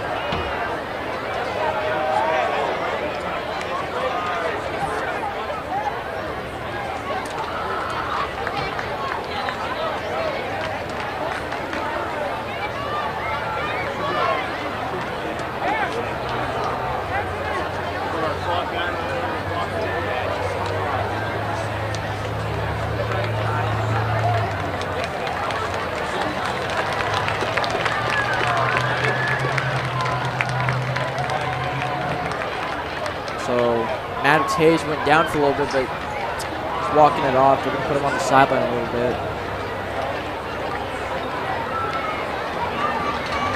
So the clock stopped, but it should be running. They stayed in bounds.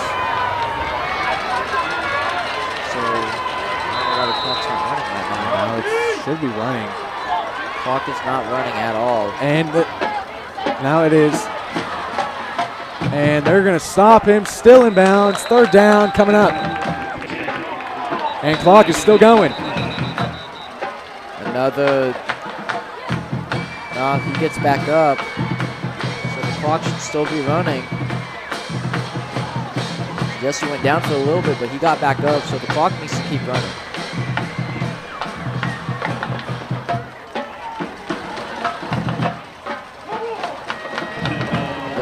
There looks to be a flag, and it's on Enid apparently. Don't know what for though.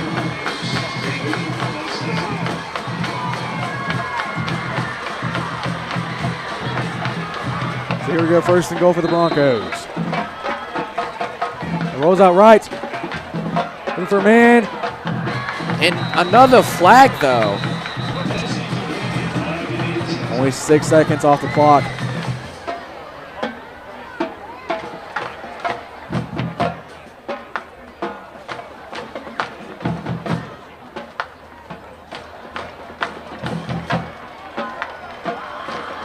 Going to be on Enid once again.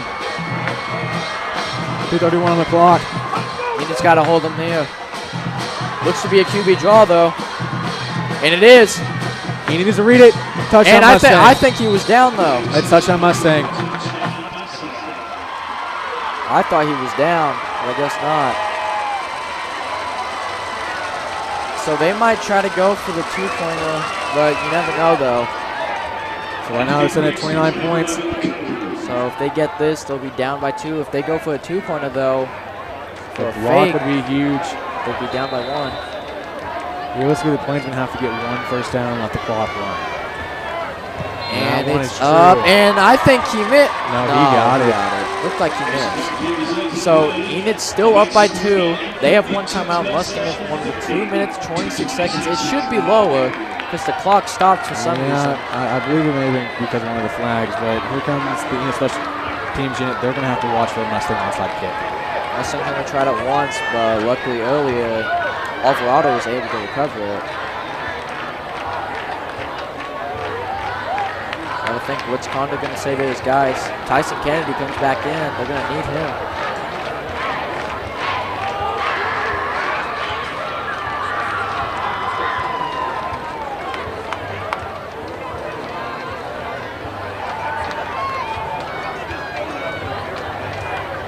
So here we go. Special teams unit takes the field. Need to be prepared for an onside kick. 2:26 on the clock. If the Plainsmen get this, they run a few plays, get a first down.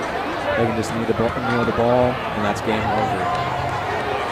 Yeah, you got to be careful about what you do, though. Don't want to fumble it. Don't want to throw a pick. Yeah. We don't know how good Mustang's kicker is, though. We don't know how far he can kick. We don't know if he's as good as Kevin. Yeah.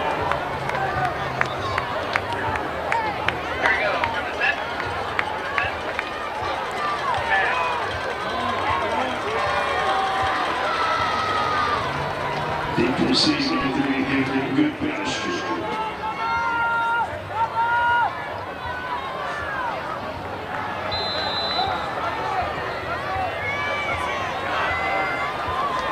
So here comes Mustang out to kick it now. Let's see what they're going to do. And they're going to try for an onside. And they're going to recover it.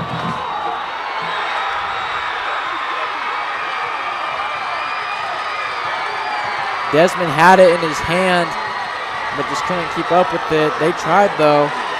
So with 2 minutes and 19 seconds, they have 1 timeout. Mustang has a chance to retake this lead. And Mustang has a chance to crash Enid's homecoming here tonight after that recovered onside kick.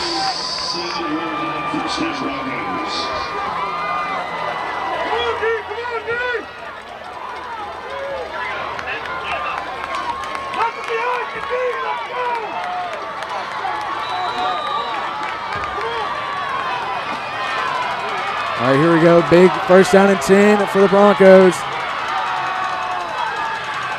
Enid's got to bring some pressure now.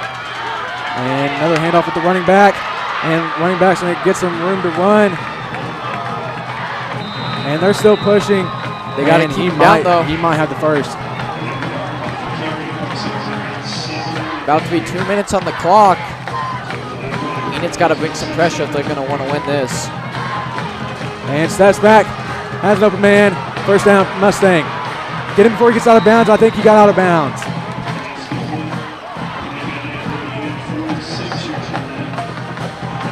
So first down for Mustang. They're marching downfield. Ian's got to do something, man. Defense has come up big here. I mean, this is minute 50 on the clock. Might try a QB sneak right here. And gonna step back. He's looking. Might have a man. And he does. Tackled inbounds, though. Well, he should have been. And that's going to be out of bounds. Minute 43 on the clock. And Enid's down. Or Enid's up by 2. Leaves it within 3 for the Broncos. He's looking. He's looking. Under pressure. She's just going to throw that over. A minute and 36 left. They're in field goal range, though. Enid's got to do something. This is giving me flashbacks to Stillwater, and we don't want that. Yeah, no. Defense has to put pressure. They got to sack him. They got to get a pick, fumble. They got to do something, anything. Whatever it takes to win this game. Here we go. Clock stopped at minute 34. 32-30 is the score. You got one timeout left. Another handoff to the running back, and he has an open lane.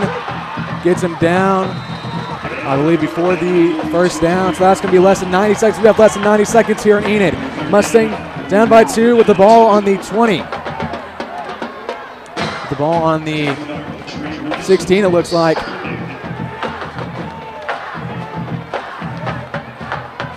Almost a minute left in this game.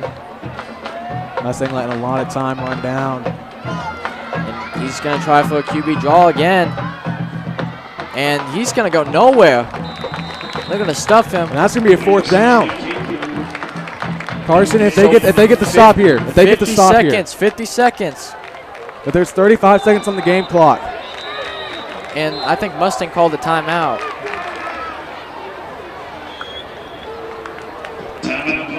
That's going to be an Enid timeout. It's 4th and 2. Try to calm down this defense. The stop here is the game. Try to calm down this defense a bit.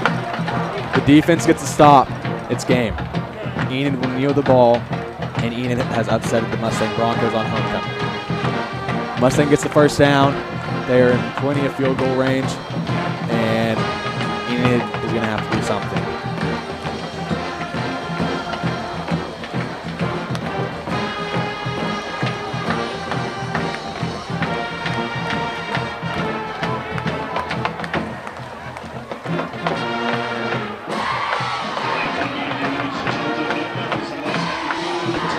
All right, we need some OU clutch defense here. We need some OU. We need the goal line stand, ladies and gentlemen. We need the goal line stand. It's gonna be, and they're going to go for the field goal. A block here is game. Even if they get the Enid needs to get loud. Enid's got to get loud. You got to do something here. Whatever it takes. It has to be a miss. Here we go. This could decide the game. If they don't get it, Enid wins. Snap's good, and he gets it. 41 seconds left in the game, though. Enid still has a chance to score, though. Only down by 1. You could get in field goal range. I want to give up yet. 41 seconds, no timeouts. There's going to be no tempo consistently. You got to go. Aiden Robinson has to be ready. Bounds. And Kevin Vega has to be ready, too. They can get in field goal range. Just go. You got to go. So, ladies and gentlemen, the situation here, Enid holding a 32-23 lead at one point, now 32-33 with 41 seconds left here in the 4th quarter. See Blake Fuchs giving his team some motivation. We got to do something, whatever it takes. Here we go. Rick Lujan's offense is going to have to be on point. Imagine if we get another Tyson Kennedy. O-line's going to have to hold the best they can. Robinson's going to have to work his magic. Wide receivers are going to have to get open. You don't want to hand the ball off at all unless you're trying to, Yeah, it might be prepared for the onside kick as well because they're ready for it. So if Mustang does try for the onside kick, Enid can get it. Because if Mustang is there for the onside kick and got it, they would just need the ball and be game over. Enid has no timeouts. They have to get out of bounds and go no tempo. They just have to consistently. Earlier if the clock was still running, it would be 10 seconds. Different situation. This could be Aiden Robinson's. This is the first time Mustang has led all game long. Second time. Earlier they led up 7-3. Yeah. So they're going to let that one go out. So Enid has one chance to at least get 3. They got to get in field goal range for Kevin. So guys, here we go. 41 seconds. Plainsmen 32, Mustang 33. It's homecoming night here in Enid. Putting all their best playmakers in: Robinson, Carmona, Keon, Zaire, Desmond. A touchdown here. TK's in big as well. Play. Lane Slater in. They're putting their best men in. A big play here, a touchdown. If Patrick forever. If Patrick Mahomes can do it in 13 seconds, then Enid can do it in 41 seconds. Now I understand no timeouts, but you still have a chance.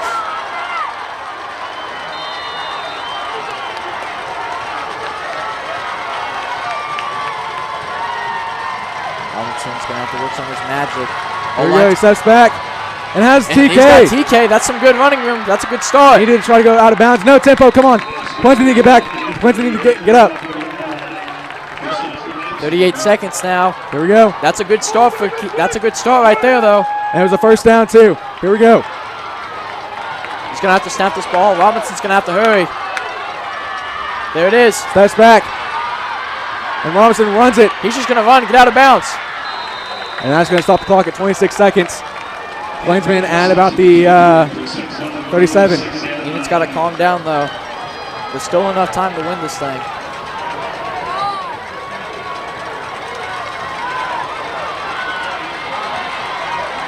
So 26 seconds on the clock, second down and 9. Trips to the right, to the left.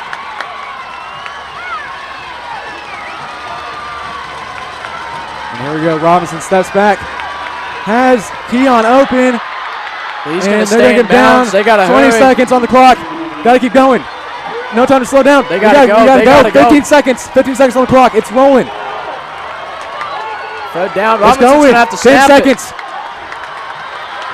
Robinson's going to have to do something here. Anything. He's throwing it. And It's that's intercepted. over.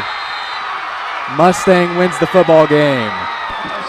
What a heartbreaker at homecoming.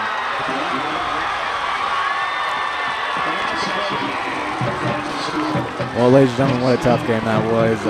Not much else we could say. Ladies and gentlemen, we'll see you next week at Norman next Thursday, so make sure to tune in then. I'm Liam Franklin, Carson LaRue, and we're signing off from Divers Stadium.